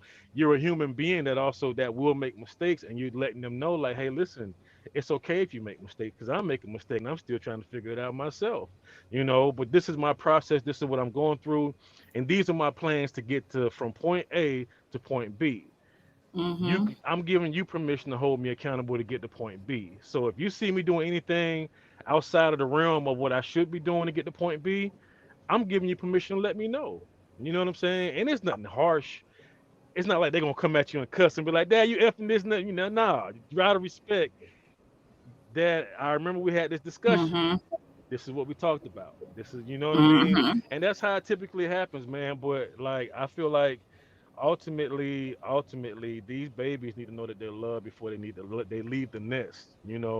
That's the ultimate thing, man. They should know that they have a place they can come back to. It's unconditional, and no matter what happens, I'm here for you. You know what I mean? And ultimately, I feel like that's the thing that's missing in a lot of our young parenting styles today. But yeah. So then how does that then reflect into like how do we model this, right? So that we can start to reduce homicide rates in our community, right? Because something that's keep coming up is respect, right? Respecting parents, respect, yeah. right? And we have this misconception of like what's disrespect, right? Like how do you even define what is respectful and what's disrespectful, right? And our community From stepping on my shoes is disrespectful. I literally probably just didn't see you, right? And I also haven't been taught how to apologize. So saying my bad is going to yeah, is going to also hurt my pride and my reputation, right? If I bump yeah, you, I mean, yeah, these are things like at least yeah, yeah, growing up yeah. in New York that was uh, a problem. And then me, even now, like what's something that's triggering on a college campus, right? Mm-hmm. Is when somebody is Mm-hmm. really, really close to me and in my space, right? And it's just like, can you move? I don't react the way I used to, but like it's triggering. Like, Mm-hmm. dude, like I've seen people Right. get stabbed in the yard with someone that close. And then I turn Yeah. around and it's just this little petite white girl who's trying to get the class, right? But you don't know that you just Yeah. triggered me, right? And so what is Yeah. respect? How do you define respect? And then based on who? Based on what? I mean, our Right. culture gives us It's a a broad total different range. Right. definition of what respect Yeah. is. And so Yeah. can parenting fix that? Or because what my son believes is respectful, I see as Mm-hmm. disrespect, right? Um, Okay. and he's learning these things from his 8 hours in school with his friends who Mm-hmm. who who Mm-hmm. aren't predominantly black or brown, right? His friends are predominantly Mm-hmm. white, right? And so they Mm-hmm. believe that they can close their doors and slam and suck their teeth. And in my house, that doesn't fly, right? So Right. Right. how do we define that, and then how do we incorporate that into our communities where we can start reducing, some of Right. these narratives and these These actual issues that we have. interactions? Yeah. Yeah. Yeah. Tavon, you want to start that off? You want me to? I can. I got a response. You want to go ahead? Go ahead. You want me? You're muted. You go ahead. Okay. Okay. I would say that, and you're right. The way the community is set up today, there's a broad range of different perspectives that everybody that they claim is their truths, and that's a true statement what you just said. So it's kind of hard to decipher and say, well, this is what I call respect. You may not see it that way, but ultimately it falls back on what you feel as an individual. We don't have to conform to anybody else's level of respect if we don't agree with that, right? So if it's your household, then you have to set that precedence in your own household first and allow these kids to understand this is my perspective and this is why. I think Iman put in the comments earlier, we're still kind of in a mixed society where it's kind of mixed with old school and new school, where it's do as I say, not as I do, right?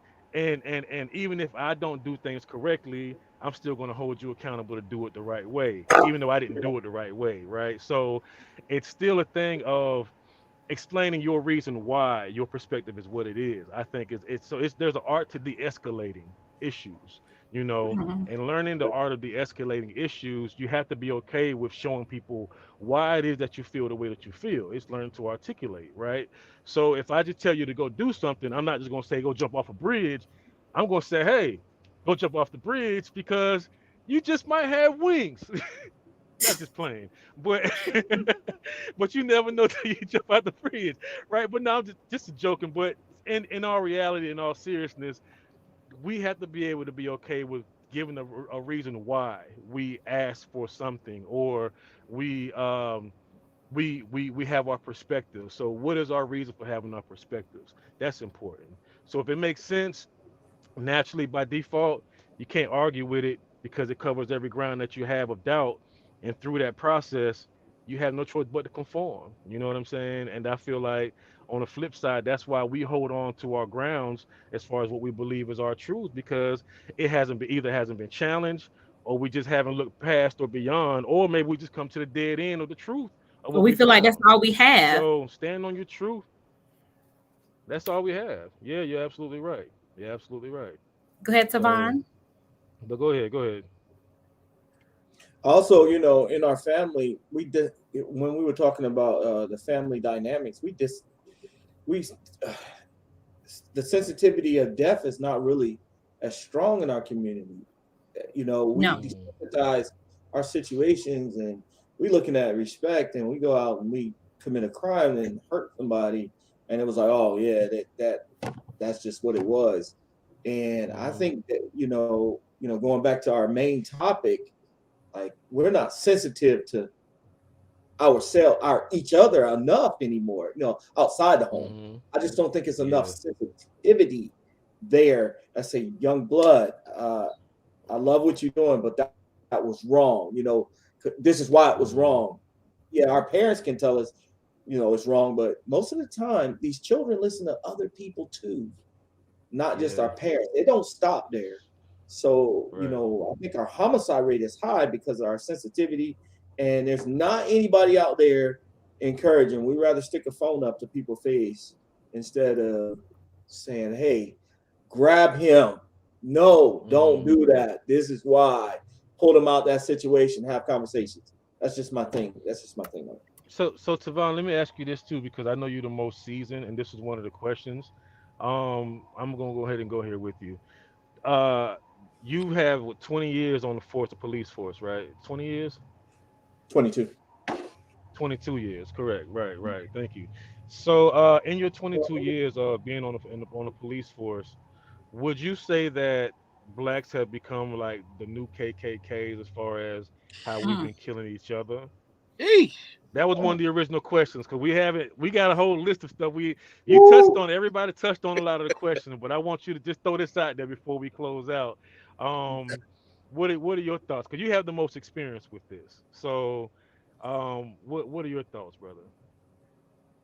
Oh my God, you setting me up here. That is very, very interesting. Do I believe that? No. What I do believe is there's a lot of dynamics that play into a lot of situations. I'll give you an example. I had two young men. They hurt each other over a girl. A girl that wasn't even neither one of their girlfriends. So it's simple. It's simply that. It's simply this. It's not simple. It's so complex that it's gonna take Leroy. You gotta have to help me out. It's gonna take more than just me to talk. I didn't even say that out loud. I'm sorry, but go ahead. Yeah, it's gonna take a lot. But it's a very. I don't know if I can answer that. To be honest with you, I don't know if I can answer that one. Well, it's really perspective though. It's all perspective, and it's kind of constructed that way, controversially, but it's really about perspective, because if you look at the amount of killings that took place with the KKKs versus how many black deaths have taken place since it's the 80s.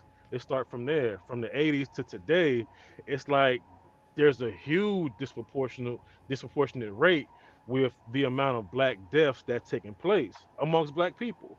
You know what I mean? So it's just kind of like it's all perception, but it's also tied in with some facts and some truth, because again, it's something that we can't look past because it's real and it's still happening today. Chicago, for a prime example, every weekend just about there's a shooting in Chicago. You know what I mean? He ready. But yeah, so yeah, Divine, what are your thoughts? Because I know you this is kind of your realm too. This your area too. I mean, Chelsea and Leroy both are unmuted, and they could go, because this. If I approach this, we're not gonna leave. Yeah. So I don't know if you want me. We need some perspective. We need a perspective. Anybody want to go? Anybody want to? No, man. I don't think I think go with it, man.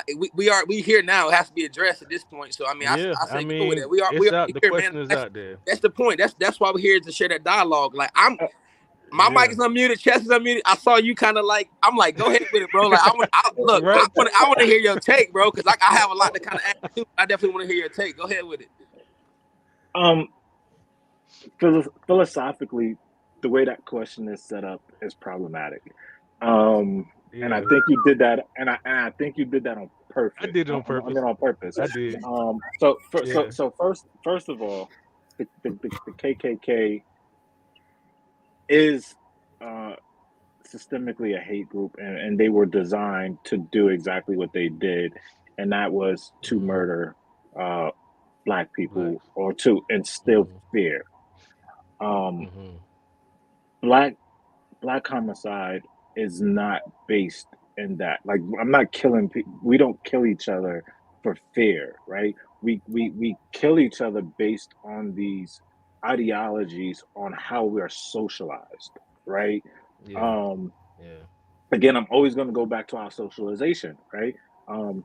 When I was banging, I was banging for a color. I was banging for my people. It was a way to protect, right? Now, the people who committed these acts of violence, oh, my headphones about to die. They committed these acts of violence. It was to maintain a certain reputation. It was to maintain certain standards in the community. The KKK was there to instill fear in everyone, right? It wasn't just to instill fear in or to protect anything, right? It was to make sure that we stay in place as Black people, right? You are getting beyond yourself, NIGGER, right? You are getting you know you can't have this, right? With the KKK was there to tear down Black Wall Street. They were there to say that we can't be better. And as a result, you look at our communities now, right, where it's like, my respect, like I gotta pop you because my respect is on the line. If I don't do this, and let's be honest, most of these babies, most of these men are traumatized. They're not gangsters. They're traumatized. Yeah. You know what I'm saying? Like, I agree. We got millions of Black and brown people in prison trying to live up to a hype, right? Because this is what society has given us to work with, right? Not so the KKK. Yeah, that those were they still around. Let's not act like they aren't. They're just our judges and our politicians, right? So they're still killing us, right? So you just don't see it. Like, they're not burning crosses today. They're giving us 20 years, 30 years in prison so that we can still operate their prison industrial complex, right? They're taking out children and they're hiding them in foster care systems, right? They're still here, right? They just took on different shapes and different forms. Well, what And about everything that you no, said? Blacks aren't the Go new ahead. KKK. We don't have the power structure to even operate on that level. And I'm sorry, like, I'm not saying we aren't capable. No, We you're just good. don't have that. We just don't have that power structure to do that. And I'm gonna stop there. No, I agree 100%, bro. That's like spot on.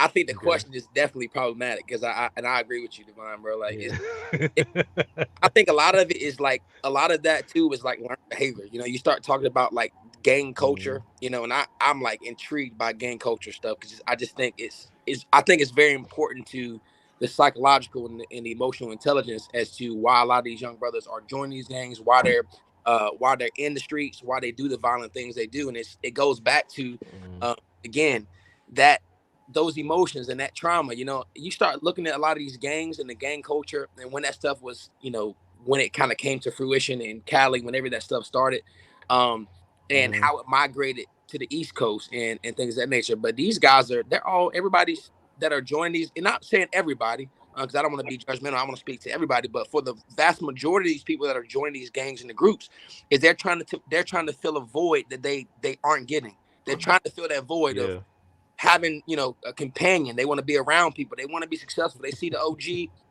making money, driving the flashiest cars with the girls. They think that's what success is. They think that's what being cool is. They think that's how they judge it. You know what I mean? So if they can do anything to do that, so if the big homie telling them, hey, look, if you want to be like the OG, you got to go do this. You got to go do that. You got to stand on respect. If somebody respect, you got to go shoot up the hood. Like that's what we got to do. You got to go bang. We got to, you know what I'm saying? So, and if we empower them, if we value disrespect, you know, we're trying to get respect, but we're valuing the disrespect by going and shoot up somebody's grandma's house and killing the 3-year-old girl in the house. And we're valuing that. Oh, bro, you getting stripes for that. You a G, you a shooter. So now they understand that they feel power in that fact that they can go and instill all this hatred and violence on somebody else. You begin to value that disrespect. So the gang culture in itself, you know, I'm big on that, because I think, you know, a lot of the gang culture that we're seeing, you know, that we saw, you know, in the 70s and the 80s and things that when the Bloods and Crips, and there's gangs and nations and stuff involved. I mean, you can go really deep into detail about that, but how that's transcended over the years and what the gang culture in itself has, what it's allowed in us. It goes back to the music too. You start talking about music, you know, a lot of these companies, you know, you might see the rappers, and on the front value, you might see, you know, Snoop Dogg and all the, you know, all these West Coast guys banging, but on the background, who's pushing that? Who's driving that? Hey, who's driving them to say, look, I need this to be more violent. I need this to be more thug. I need this to be more gutter. Like, I need, you know what I mean? Because who's driving that? You know, it's a white man that's owning that music industry that's telling these guys, look, and they're shaping these, you know, these producers, and to say, look, we need you to be more thug. We need you to be more gutter, because that's what's catchy. And so now our young guys out here, our young kids are going and they're listening to the music. They're listening to a lot of these rappers talking about shooting and killing and bitches and hoes and all this other type of stuff. And they're believing in that. When in actuality, a lot of these guys, I'm going to be frank and honest, a lot of these rappers that are perpetuating lifestyle are not really the guys in the streets. They're not really the gangbangers and the thugs. Some of them, not, you know, some of them, not all of them, but some of them aren't doing that. And they've been given this persona to act upon or to carry out. And then our young men, women, they attach to it. So I don't know, man. It's this black homicide stuff is key, but it's so many layers. It's like an onion, man. You start peeling back these layers, it's deeper and deeper to the core, man. So really quick, just to piggyback off that, a lot of these rappers have college degrees. Let's talk about that. And I'm gonna go back on mute. The college degrees, and then like think about like Tupac. Think about a lot of these people that went to school for drama, or your Nicki Minaj. Like, you went to school to be an actress. You know what I'm saying? So you know what's gonna drive people. I mean, I listened to an interview, and this is semi off topic, but it was a quick like snippet, and Nicki Minaj was talking about how she doesn't drink, but yet you talk about liquor in your songs. There's certain things that you don't do, because she was talking about like having taken a shot and didn't know it or something, and she went to sleep or something like that. But I say that to say, remember, even the radio had a buffer, right? You had censorship, and then certain songs didn't play before 9 o'clock. Remember, after 9 o'clock, everybody knew them kids don't need to be listening to the radio, because that's when your other stuff, after 3 o'clock in the morning, you knew BET Uncut was coming on. There were parameters set up for their success to not be exposed to things that were beyond them. Now there is no filter. Remember, even Sunday morning, regardless if you were religious or not, you knew what was going to be playing until 12 o'clock. You was mad if you skipped church and you couldn't get your rap music and your R&B music till noon, but you knew what to expect. It was a reverence, respect for certain things. And like you said, it's a fight for respect, but we value the disrespect. But I still think it comes to the point of we don't know why we should respect anything. Okay, so I'm going to jump in, and I'm going to go in a slightly different direction, but I'm going to address the whole KKK question thing, and this more philosophical than anything else. So I think part of where this comes from is what I've called, I think, the biggest con job on the American society, and particularly African Americans or minorities, black and brown people, is this union of the idea of racism and bigotry. So in other words, when people talk about racism, the immediate thought, if I talk about racism and I'm in a group, we talk to a group of non-brown people, white folks, then the immediate thought is, you're saying I dislike black people. That's bigotry. Now, personally, I really don't care if you like me or not. That's your business, right? Racism is the use of power to maintain success of one race over another. And so it is irrelevant whether you have a predisposition to like or dislike me to be racist. It is also irrelevant whether you are actively engaged in the act of racism or inactively involved. So the part of the conversation is that there's a history where you have one group of people who, through a whole bunch of things, are more likely to be in poor neighborhoods, or more likely to see negative images, or more likely to have less access to education, less access to economic and social mobility. And so that is a part of racism. That is a part of, when you're talking about the Klan, that is a part of what that group specifically perpetuated. I mean, I grew up in North Carolina, so I remember driving down 70 and seeing the "Welcome to Johnson County, home of the Ku Klux Klan" sign when you drove under it. You know, I remember seeing that as a child. You know, I think they didn't take it down till I was like, you know, I don't know, maybe 9 or 10 years old, something like that. And I mean, they still have the slave block in Fayetteville. It's called the City Market now, but we know that's where they sold slaves, right? All of those things are still there. And all of the effects of those things are still there. And those effects manifest itself in the fact that all of the things that we're talking about, that there is a higher propensity for certain types of behavior, which lead to crime, which lead to a lack of mobility, which leads to an economic structure. Okay, so all of those things are part of racism. And so instead of having a conversation about it, the immediate response is, I don't dislike black people. White people in general don't dislike black people. I don't doubt that. That has nothing to do with whether the system is racist or whether you are engaged, whether actively or inactively, in racist type behavior. Okay, if you know, and let's just put it out here like this: if you know, like, let's say I am a white person. Now, the system now is there so that my child is, you know, less likely to die at the hands of a police officer, less likely to go to jail for the same offense, more likely to get into the college of their choice, more likely to have an effective school system. All of these things exist. Okay. Am I going to be motivated to equalize these things, which, although it's not a disadvantage to my child, it gives them less of an opportunity to do all of those things? Okay. Am I going to engage actively in policies that I feel are going to have that type of effect?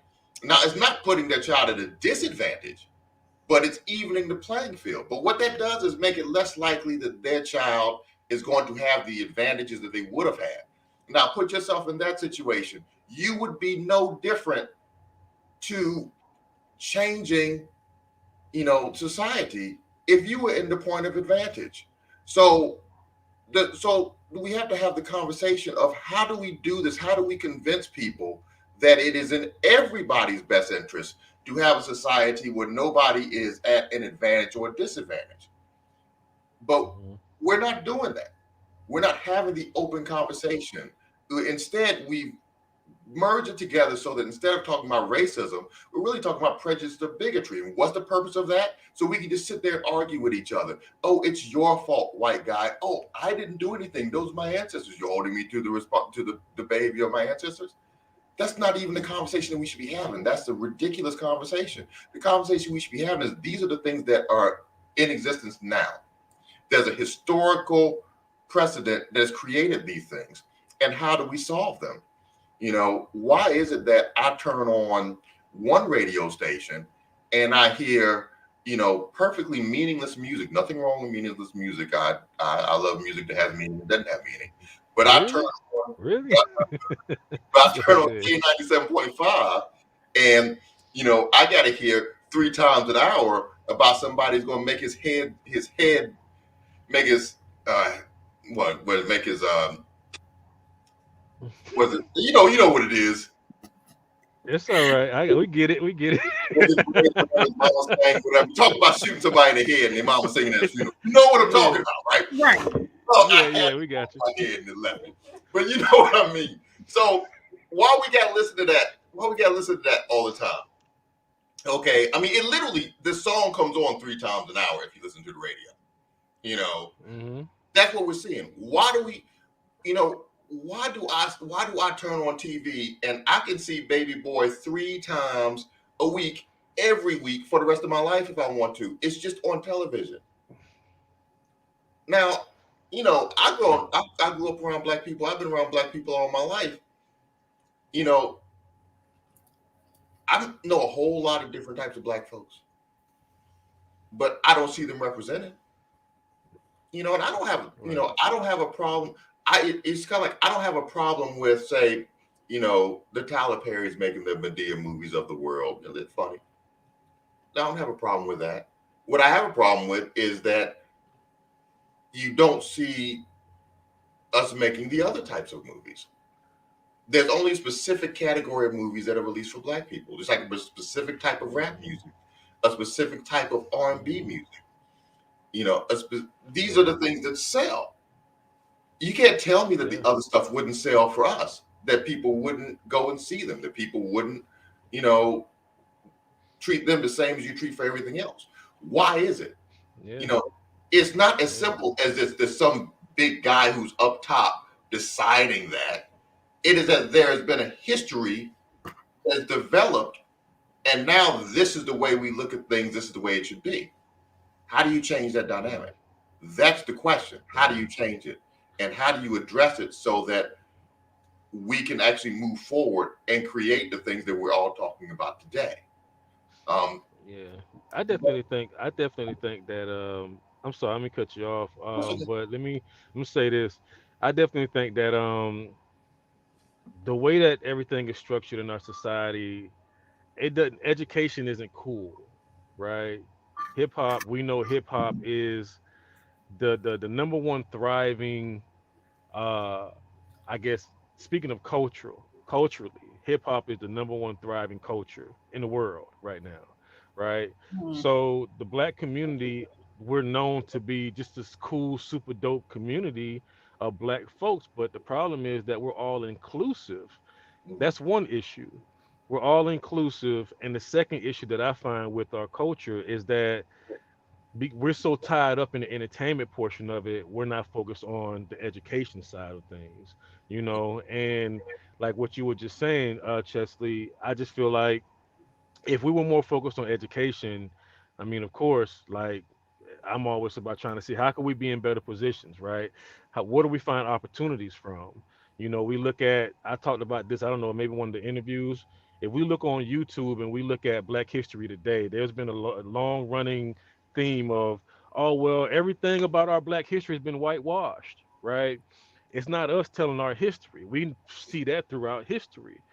Even if you look at today, our current history is also being told by outside sources, white people. You know what I'm saying? And you know, there's a lot of opportunity in that all in itself. We can be on YouTube just talking about Black history, you know, and find opportunity in that, which will also open up doors and a lot of other things too. We could be talking about, you know, a lot of things that we deal with on a day-to-day basis, mental health issues. Let's educate. How do we make education a cool thing all over again where more people are actually diving in? They're doing their research. They're talking about Google Scholar, right? Divine knows about this. We talked about this on his show.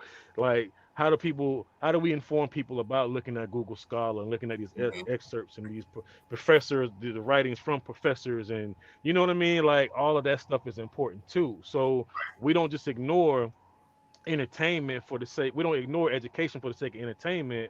I just feel like we need more people talking about education and the opportunities that comes from education, because that's really where everything is going towards anyway. You know, technology and education. Entertainment is just, it's just like a subcategory that everybody's a part of, and it's oversaturated. So if everybody's fighting, this is kind of like, you got 1,000 fish in a fishbowl fighting for just a little sprinkle of crumbs of food, right? So everybody's fighting to try to get a piece, but there's too many of us in this fishbowl, you know. So how do we make education one of the primary things that we focus on? That's one of the things that like I'm big on right now. Yeah. Well, I think we just have to really start again. And I'm going to say it starts at home. I always talk about that. It does start at home. If you have those resources too. So those of us who are parents who have the privilege, as Devon said, who have the privilege, who, you know, I'm a college graduate, so I've been exposed to it. So those of us who are in a position to make education the forefront in our homes and our youth, we have to start doing that. We also have to stop allowing other people to define what Black culture is. I mean, if you listen to it, I mean, our president sat on the show in front of Charlamagne the God and told you that, you know, if you didn't vote, you ain't Black. You aren't Black enough. So how are we allowing somebody else to define what Blackness is, or what is Black culture? So we have to start getting back to the roots and developing, you know, what is Black culture, you know, because you go back to the Harlem Renaissance, you start talking about all this, you know, Black empowerment stuff, you know, we were thriving, you know, and at what point did we lose sight of that? You know what I mean? There's a lot of people, you talk about, you know, there's a lot of people who are in positions of influence. I don't want to say power, but in a position of influence.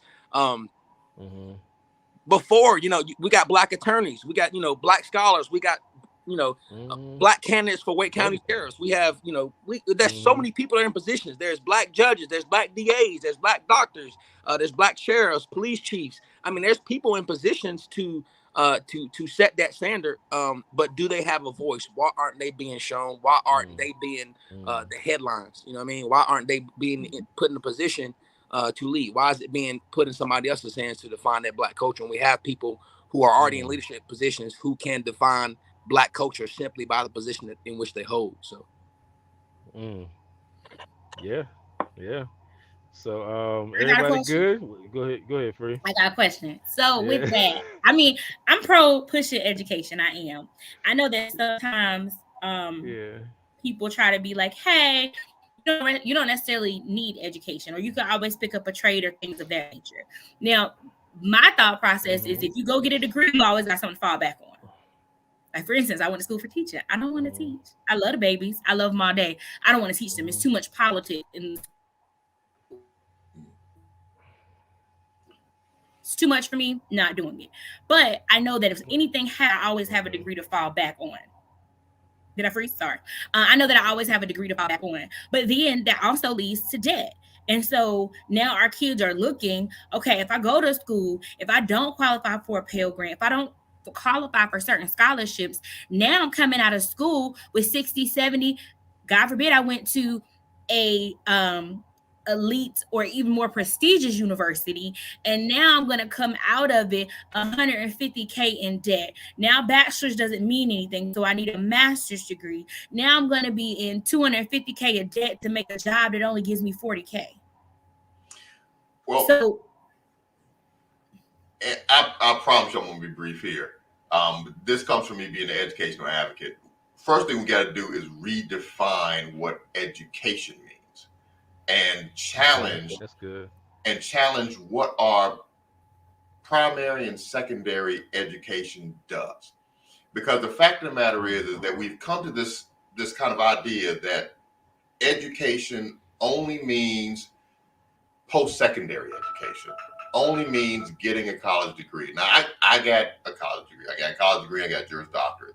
So I'm certainly not saying it's a bad thing. It's a great thing to get a college degree. Right. However, we are failing our children in the way that we educate them. We are not keeping up with models around the world and giving people the type of education that they need to succeed in today's society. So a person should not have to go to college to make the average income. But today, you either have to get a trade that is completely necessary, you know, or you need to get a college degree and hope that you get the job of your choice. You know, one thing that was kind of enlightening to me, I saw a documentary on Ronnie Coleman. Y'all know who Ronnie Coleman is, bodybuilder, you know, that huge, freakish looking guy, nice, having some health problems, whatever. This brother got a degree in accounting and worked for years at Domino's because he couldn't get an accounting job. Now, he went to school, got a degree, couldn't get a job, worked at Domino's. He ended up becoming a police officer because they said you didn't need any experience. You could get police training where he was at. It was in Louisiana. So how does that occur? Now, he ended up loving being a police officer. And, you know, that's an admirable profession. I actually think police officers and teachers should get paid more because the only way you can hold them more accountable is to pay them for what they're worth and not underpay them, right? But I'm not saying this story to say that there's something wrong with a police officer. I'm saying this to say that the college education today is not designed to give you the type of career that it should be. And a high school diploma is not designed to give you the type of ability to succeed that you should have. And if only thing we're doing is educating people, get more education to succeed, we're failing. So we need to redefine education. And what does it mean to educate a child? And how do we get somebody through primary and secondary schooling where they can choose to go into a profession where they're going to make a reasonable wage, reasonable earning, or to go into higher education? That's where we need to start that conversation, because look at our school systems. Our school systems, it's not for a lack of effort. It's not because they're bad people working in the school systems. It's because they're not financially equipped, and they have not historically advanced to be able to provide the services that they're supposed to provide. And so we got to address that. Now, I will add quickly before Devon, because I definitely I'm enjoying hearing my brother talk, so I definitely want to pass the buck to him. What I really enjoy about education is you start thinking about things. What education has afforded me is what I think about more so. What it has allowed me to do and what has kept me from, which is why I think it's so important to be in school and be involved. Because when you get an 18-year-old kid, right, or if you start talking about high school, where we start talking about this 14 to 25, that's where kids tend to stray, 14 to 25. Now, from 14 to about 25, I was in school. So I didn't have time to be in the streets or to be doing anything else. My head was in the books. I was studying. I was playing college football, which the university and my abilities to play football allowed me to get an education. So when I left school, when I graduated and got my bachelor's degree, I had zero debt based upon the abilities that I had to go to education. Now, education in itself, I'm a police officer, but I didn't need a degree to be a police officer. I didn't need a degree that didn't teach, but what did that teach me how to do? It taught me structure. It taught me how to research. It taught me how to access other resources. It taught me how to speak. It taught me how to network with different people. So there's more so the education that involves other than just kind of reading and knowledge that education exposed to value. So we have to take the value of what education provides and what position it puts us in to achieve that privilege. It's learning more than what just the community has to offer, and also your city. Some people just stuck in their own city and choose not to go outside of that to get more experiences of life and education by experience. You know, so I'm with you on that. I'll try to be really quick. Yeah, we're gonna close out after this right here. Go ahead. So that goes back to ownership, right? If you're gonna go to school, right? I'm a current student. I attend Penn State, right? I'm finishing up. I got an associate's degree in business. I'm doing rehabilitation and human services now to finish my undergrad. I'm looking at going into the master's program for counselor ed, and then I also want to go to law school, right? So I'm going to incur all this debt, not to go work for anyone. Like, I'm not going to work for people. That's bogus, right? And I say that's bogus not because I haven't worked for people, but because I've been a business owner, right? Mhm. I've owned multiple business, t-shirt company, right? I've owned a cleaning company with my wife, right? I've been in spaces because I was forced to learn what self-sufficiency was, because by the time I was 20 years old, I had two felony convictions for armed robbery, right? And no one wanted to hire me. So I had to learn to be self-sufficient, right? And so for me, education is to get a piece of paper to tell people that I know what I'm doing, right? And not only is it just tell people that I know what I'm doing, but what I've learned since I've been in school is that the system is designed to do exactly what it does, right? And so I need to understand the game and the people who control the system in order for me to operate inside and outside of that system, right? Um, I'm gonna disagree with the brother Chesley when he said that the school system is not bad, right? And I pray that my white brothers and sisters forgive me for what I'm getting ready to say, but I sit in classes with white people who want to be teachers, right? Who are privileged, who do not understand our cultures and and the things that we do and we are exposed to, and they want to go into our school systems to educate our children to make them better, right? And so that's operating from a deficit, right? That's a deficit approach that our kids don't know or don't have the intellectual ability to do and be better if you don't go into our spaces and provide it for them. That's bullshit. We got the skills that we need. What we do need is more black and brown men to go into teaching and to go into education and to fill these roles in our schools. That's what we need, right?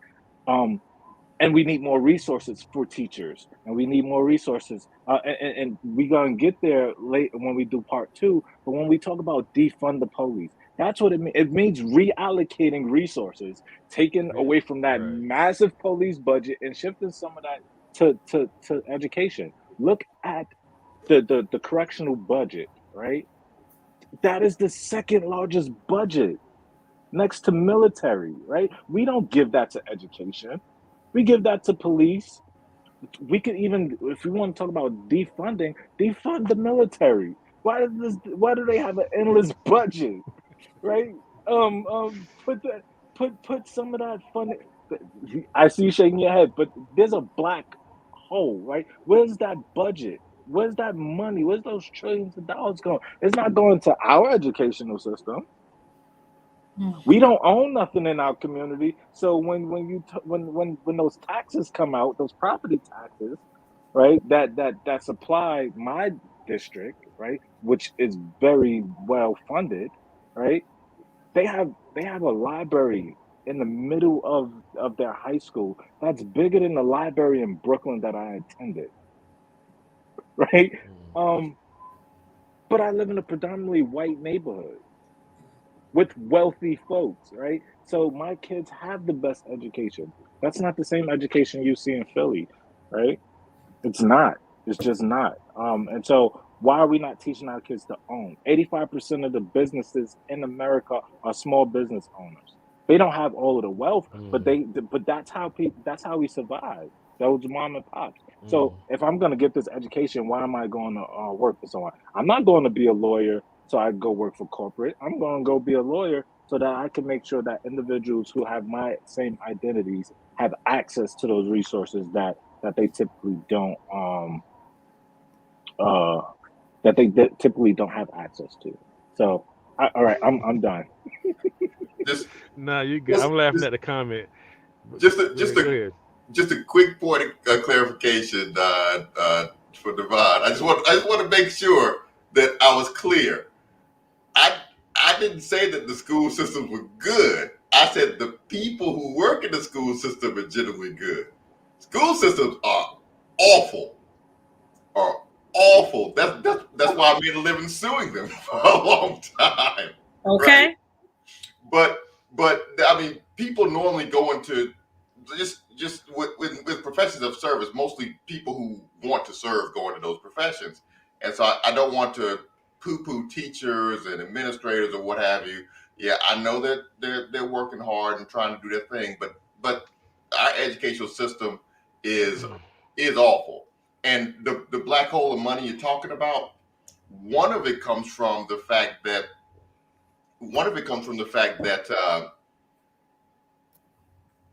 most government money is set to government regulations.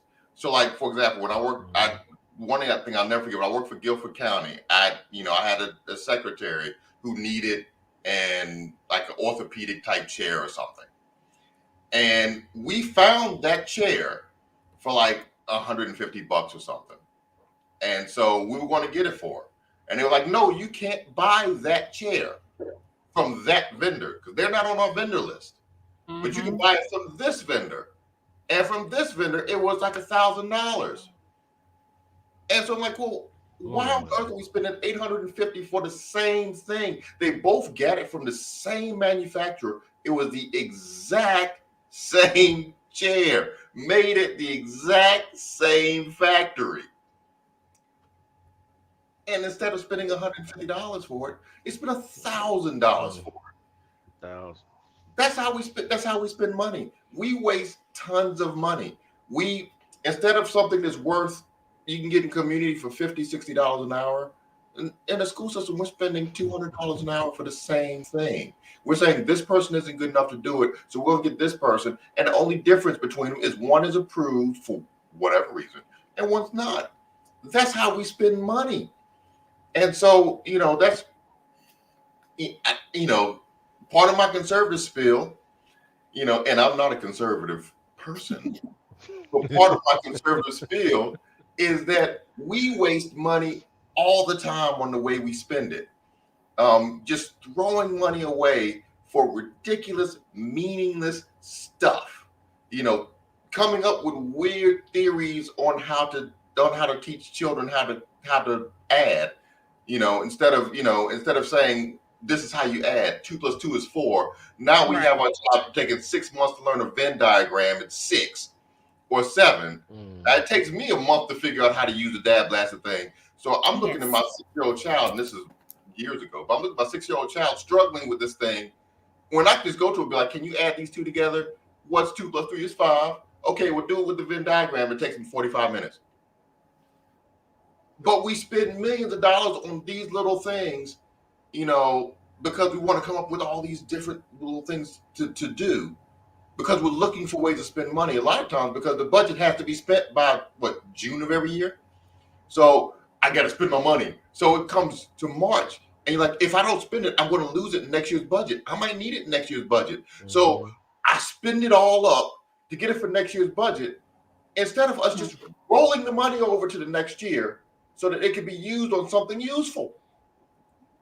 It's part of the way we spend money. We waste money all the time. And yet, Divide is absolutely right. It is a big, huge black hole. And who does it hit most?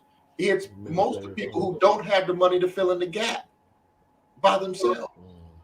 And so that's why you go to Philadelphia and the schools are different from they are in State College. Because in Philadelphia, the people don't have the ability to fill that gap. When in State College, they do. It's the same thing that happens, the difference between Wake County and Hope County. Hope County has the Leandro cases, which are like the model case for educational malpractice. But it's because the people there don't have the ability to fill the gap. In Wake County, the parents get together, come up with the money, and fix stuff for their kids. It is a completely different dynamic with people who have money and people who don't. And so, we need to fix that. It's a good point. Some good points. It's as fun and filled with information as this was. Like, I really enjoyed this, man, and it exceeded my expectations. To be honest with you guys, man, like literally, we ain't even get a chance to answer these questions that I have on the list. But that's a good thing. Everybody has some great points. We definitely got to have a part 2. We're going to have a part 2, and you guys agreed if we end up having a part 2, you guys are okay with that, right? So we got y'all to commit before on purpose. So in our part, right? We need y'all to be seen on camera saying that, right? We got witnesses, right? So,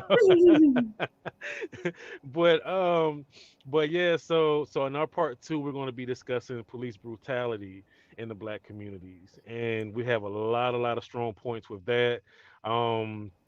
Even if we don't stick with the questions, I'm sure it's going to be a lot of great perspectives.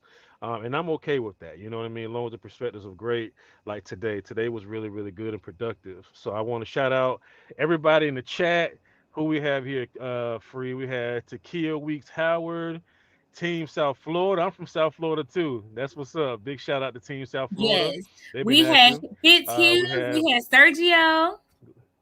Fitz, shout out Fitz, Sergio. Shout outs. Yep. Go ahead, Free. We got Monty Rollins. Okay, we had Cornell Richards. We had Monty. Yep. Yep. And we also had Dayon Uchaya. Sorry, that's one of my extra little brothers. Yes, we had JP Perry. We had Aubrey Chan. Yeah, Aubrey. We had some spammers that try to come in here, y'all. I was blocking people left and right. Yeah. See, Free was on it. Free was on it. Yeah, so, I was like, shout out to the chat. Shout out to everybody. Yes. Yeah, Free was blocking them too. That's good stuff. So shout out to the chat. Shout out to everybody that tuned in. I will be chopping this up into small pieces and till we build up to the next one. So we'll get with you guys after the show. Y'all don't hang up. You guys don't get off screen after we close out. So y'all stay tuned. So y'all stay here with us. But talking to the panelists. But yeah, so after that, this is the Kool Spot. We just want to thank everybody for joining us. The creative place where millennials meet. Of course, this isn't just for millennials, because as you can see, there's a message for everybody. You know what I mean? And shout out to my co-host, Free the Poet. She don't want her first name and her last name be disclosed. She has been the magic fingers behind scenes.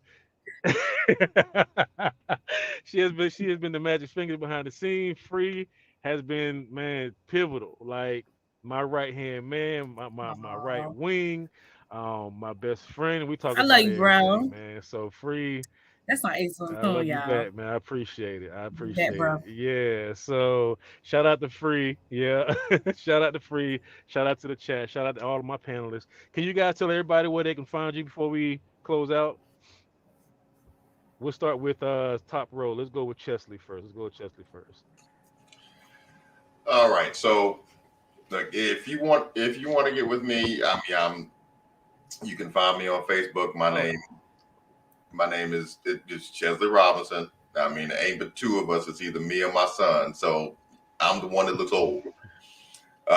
You can find me on Instagram. The same thing. Chesley Robinson. Same thing. I'm the old guy. He's the young guy. Like I said, looking like a young Avenger. He's a bad man. I'm just an old man. But also, you want to give me specifically, go to my first name, Chesley, at chesleycares.com. Just go right there, email me, give me a message, and I'll get back with you. So, reach out to in your book and anything, your book too, and anything else you got promoting right now. What else you got going on? Yeah, so we got the book here. I don't know if we can get I can't get it close. Okay. It's fading. I got you. I got mine here with me. I got you right here. All right. So anyway, it's Robinson's Guideline to Police Encounters. Basically what we're talking about is the best way for you to be able to communicate with police officers, know your rights, also know the best manner in which to communicate effectively, so that you can get through a police encounter, so you can get home. It's a lot of good information. It's a lot of good information, and it's short. It's only about 20 pages. And it's just giving you your rights, giving you how you need to address things, giving some other statistical information that will probably help you have some perspective. And it's not about being adversarial. It's not about arguing. I actually say don't sit there and argue. You're not going. The judge is not going to pop out of the bushes and tell you right. Your motion is granted. That's not going to happen. So you need to learn how to effectively communicate and to protect your rights going forward. And so, yeah, just if you want a copy of it, just hit me up, and I would definitely get it for you. I'll definitely get it for you. Tell you how you can purchase it. It's not, it's not going to break your pockets. So, yeah, just hit me up. And then if you got any questions, just ask me. I'm happy to talk to anybody. Nice. Thank you so Tavon, much for go ahead, being a brother. panelist, Presley. Thank you. Yes. No problem. Thanks for asking me. Oh yeah, definitely, absolutely. All right, Tavon, go ahead, brother. Oh yeah, you can reach me at Howard4, the number 4 sheriff at .com. Howard4 sheriff on all handles. That's how you can reach me. And I'm willing to answer any questions. Mr. Robinson, always a pleasure to see you. I know you were in Wake County at one time, so always a pleasure. And thank you guys for inviting me. Yeah, What about your camp? You want to talk? I'm still in Wake County. Go ahead, Chester. Mr. Howard. So, Mr. Howard, we got to get together because I want to see you carrying that badge after the election. So yeah, Yes. I'm down here. Let's at least get the folks down in Southeast where I'm at out for you, man. I need to get in Southeast. I need help to get in Southeast. I sure do. And Mr. Howard, you want to talk about your campaign right now, or share your website? Yes, howard4sheriff.com. You can reach me at Gmail on that. You can reach me at all the handles. Right now, like I tell anybody, it's not about the Democrat or Republican Party. It's about your DNA. I got videos out there that explain it. Go ahead and look me up, man. And all my programs I started. As a matter of fact, I was just on Spectrum News, starting an open gym in my area for the kids. But not just starting an open gym. That should be normal. That's not abnormal. That shouldn't even be newsworthy. You know what I mean? I'd rather the news concentrate on, we should be doing this all the time. I'd rather the news concentrate on so many other aspects of our lives. But you can see me out there. I got a lot of programs I want to start. Especially one of my biggest is called SLAP. Is keep the individuals from going to jail for just child support. I want to get that out there. I don't want these individuals going to jail for child support. You pick up some trash, I pay you, baby mama. Whatever we need to do to cut that budget. That's a good thing you talked about that black hole. Now, I'm not willing to cut the budget, but if the budget gonna go to something, it's got to go to something that's gonna work. And then keeping you out of jail was what's gonna work. So those are the things that I'm concentrating on. I will look and research anything that you throw at me. I need it. I love it. I'm about the service of the community. You should start there first. I always say you have to have an application. You got to apply for a job. You have to work prior to. Everybody wants the job for free. And where's your work been done in the community to get that job? So I'm all about that life. Please reach out to me. Panelists, reach out to me. I enjoy the conversation. Plus, I need more ideas. I can't do this on my own. It's all about the community. It's all about the people. So yeah, that's what I'm about. Thank you guys for having me. Awesome. Thank you for joining us too, brother. Yes, sir. Yeah, brother Sharp. Yeah, Sharp. You can find me on Facebook at Leroy Sharp. You could also find me on Instagram. It's fit_cop, fit_cop. Or you could also find me at 6 Pack Fuel. That is a health and nutrition company that I'm a owner of. I do personal training as well as nutritional guidance, body transformation. I'm a bodybuilder, so I kind of want to get people, to eating healthy. So those of you who may need to know more about nutrition, especially in the midst of a pandemic, how to build your immune system, how to stay healthy, because food is medicine. So I'm really big on that. So 6 Pack Fuel. And those of you who are avid gamers, that you can see in the background, I'm a streamer on Twitch. I stream Call of Duty. That is another source of income. I'm a Twitch affiliate. It's just a way for me to kind of decompress and also reach the youth. So, yeah, Jesus with a G, SWAT Jesus. My bad. Huh? My bad. I did it wrong. Oh, you get. So that's another way to reach as well. Just trying to grow that brand, create opportunities to just empower the youth, talk to people, teach people how to, maintain multiple streams of income. I just say, me being a law enforcement officer, that goes to my savings and it pays, the mortgage and bills, everything else, trying to create that generational wealth for my children, so I can have multiple streams of income. I tell everybody I choose to be a police officer because I want to, not because I have to. So Leroy Sharp on Facebook, on Instagram, you can follow me at fit_cop, 6 Pack Fuel, and then SWAT_Jesus. Thank y'all for having me on. Absolutely. Good stuff, brother. Thank you, brother. Devon Lipscomb, my brother. Go ahead, brother. So I'm gonna be honest, like I said in the private, in the other thing, I'm probably not going to answer you if you request me on social media, unless you are formerly incarcerated. And you can find me at Corrective Gentleman on Facebook and MrCG.com on the internet. If you are formerly incarcerated, please reach out. I'll give you my personal information. It does not matter what state you in. I have a network of people uh, across the state. If I cannot help you, I know someone who can help you. Um, please reach out. We are here.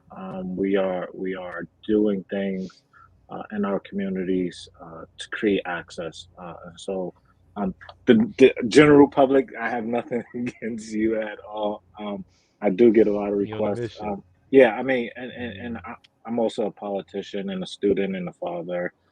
So I try to keep some things separate and private, but my identity, one of my salient identities is I'm formerly incarcerated.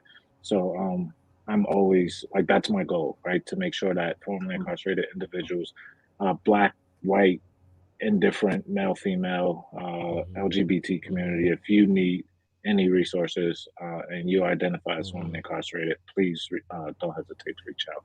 And thank you for having invited me to the IG one more time. I didn't give you an IG. What was the one you said for the business? I got the MrCG.com. What was the other one? CG and Corrective Gentleman on Facebook. Corrective Gentleman. Yes. Yeah. I just type fast while y'all talk, but sometimes I get caught up. I was like, I couldn't do it. My bad. It's all right. Pretty good. And Devon, you said any state though? Any state? Any state. Because like I mentioned earlier, I am a part of a group of formerly incarcerated scholars that's around the country. Our group is private, so I won't put that out here. But yeah, I can plug. I know people in every state, and if I don't know them, I know people that know people. So please don't hesitate to reach out. Nice. Thank you, brother. Thank you for sharing, man. Thank you for joining us too. Definitely. Yes, sir. Free, you want to close us out, Free? Shut it on down. I'm about to close this out. Thank you all for the panelists for coming today. Y'all hold tight with us. But as always, we want to thank y'all so much for following and coming to the Kool Spot. It's where millennials meet. We get to build. We get to grow. It's not just for millennials, but that's who we want to target because we want to be a part of that change, okay? So make sure that you follow us on our social media handles on IG, Facebook, YouTube. We got it all down there. Make sure you go to the website, and make sure you just get and subscribe so we can tell you our updates on the calendar. You got anything else pressing that you need to let them know, Jada? Nah, I think that's about it. Today was good, and just want to thank everybody. What's that? Oh yeah, Nothing. just want to thank everybody that joined us today and everything that transpired. Man, the dialogue was great. Super excited. Our first official online panel discussion, and it was well. It went well. It is. So, I can't wait to number 2. Like, I just know that this was powerful, but I know number 2 is going to be a little bit more emotionally driven. I think it's going to be good. I mean, this one was great. I mean, we know it's going to be nothing but, more additional greatness and really help to the community. So thank y'all for locking in with us. Thank you for following the movement. Make sure you follow everyone that gave out contact information. Make sure if you know someone that's formerly incarcerated that needs help, reach out to Devon. He is very serious about ensuring that he can help if it in some way or form. So let's make sure we're building our own community and we're saving ourselves. Okay. All right. Well, thank y'all for stopping by the Kool Spot, and we out.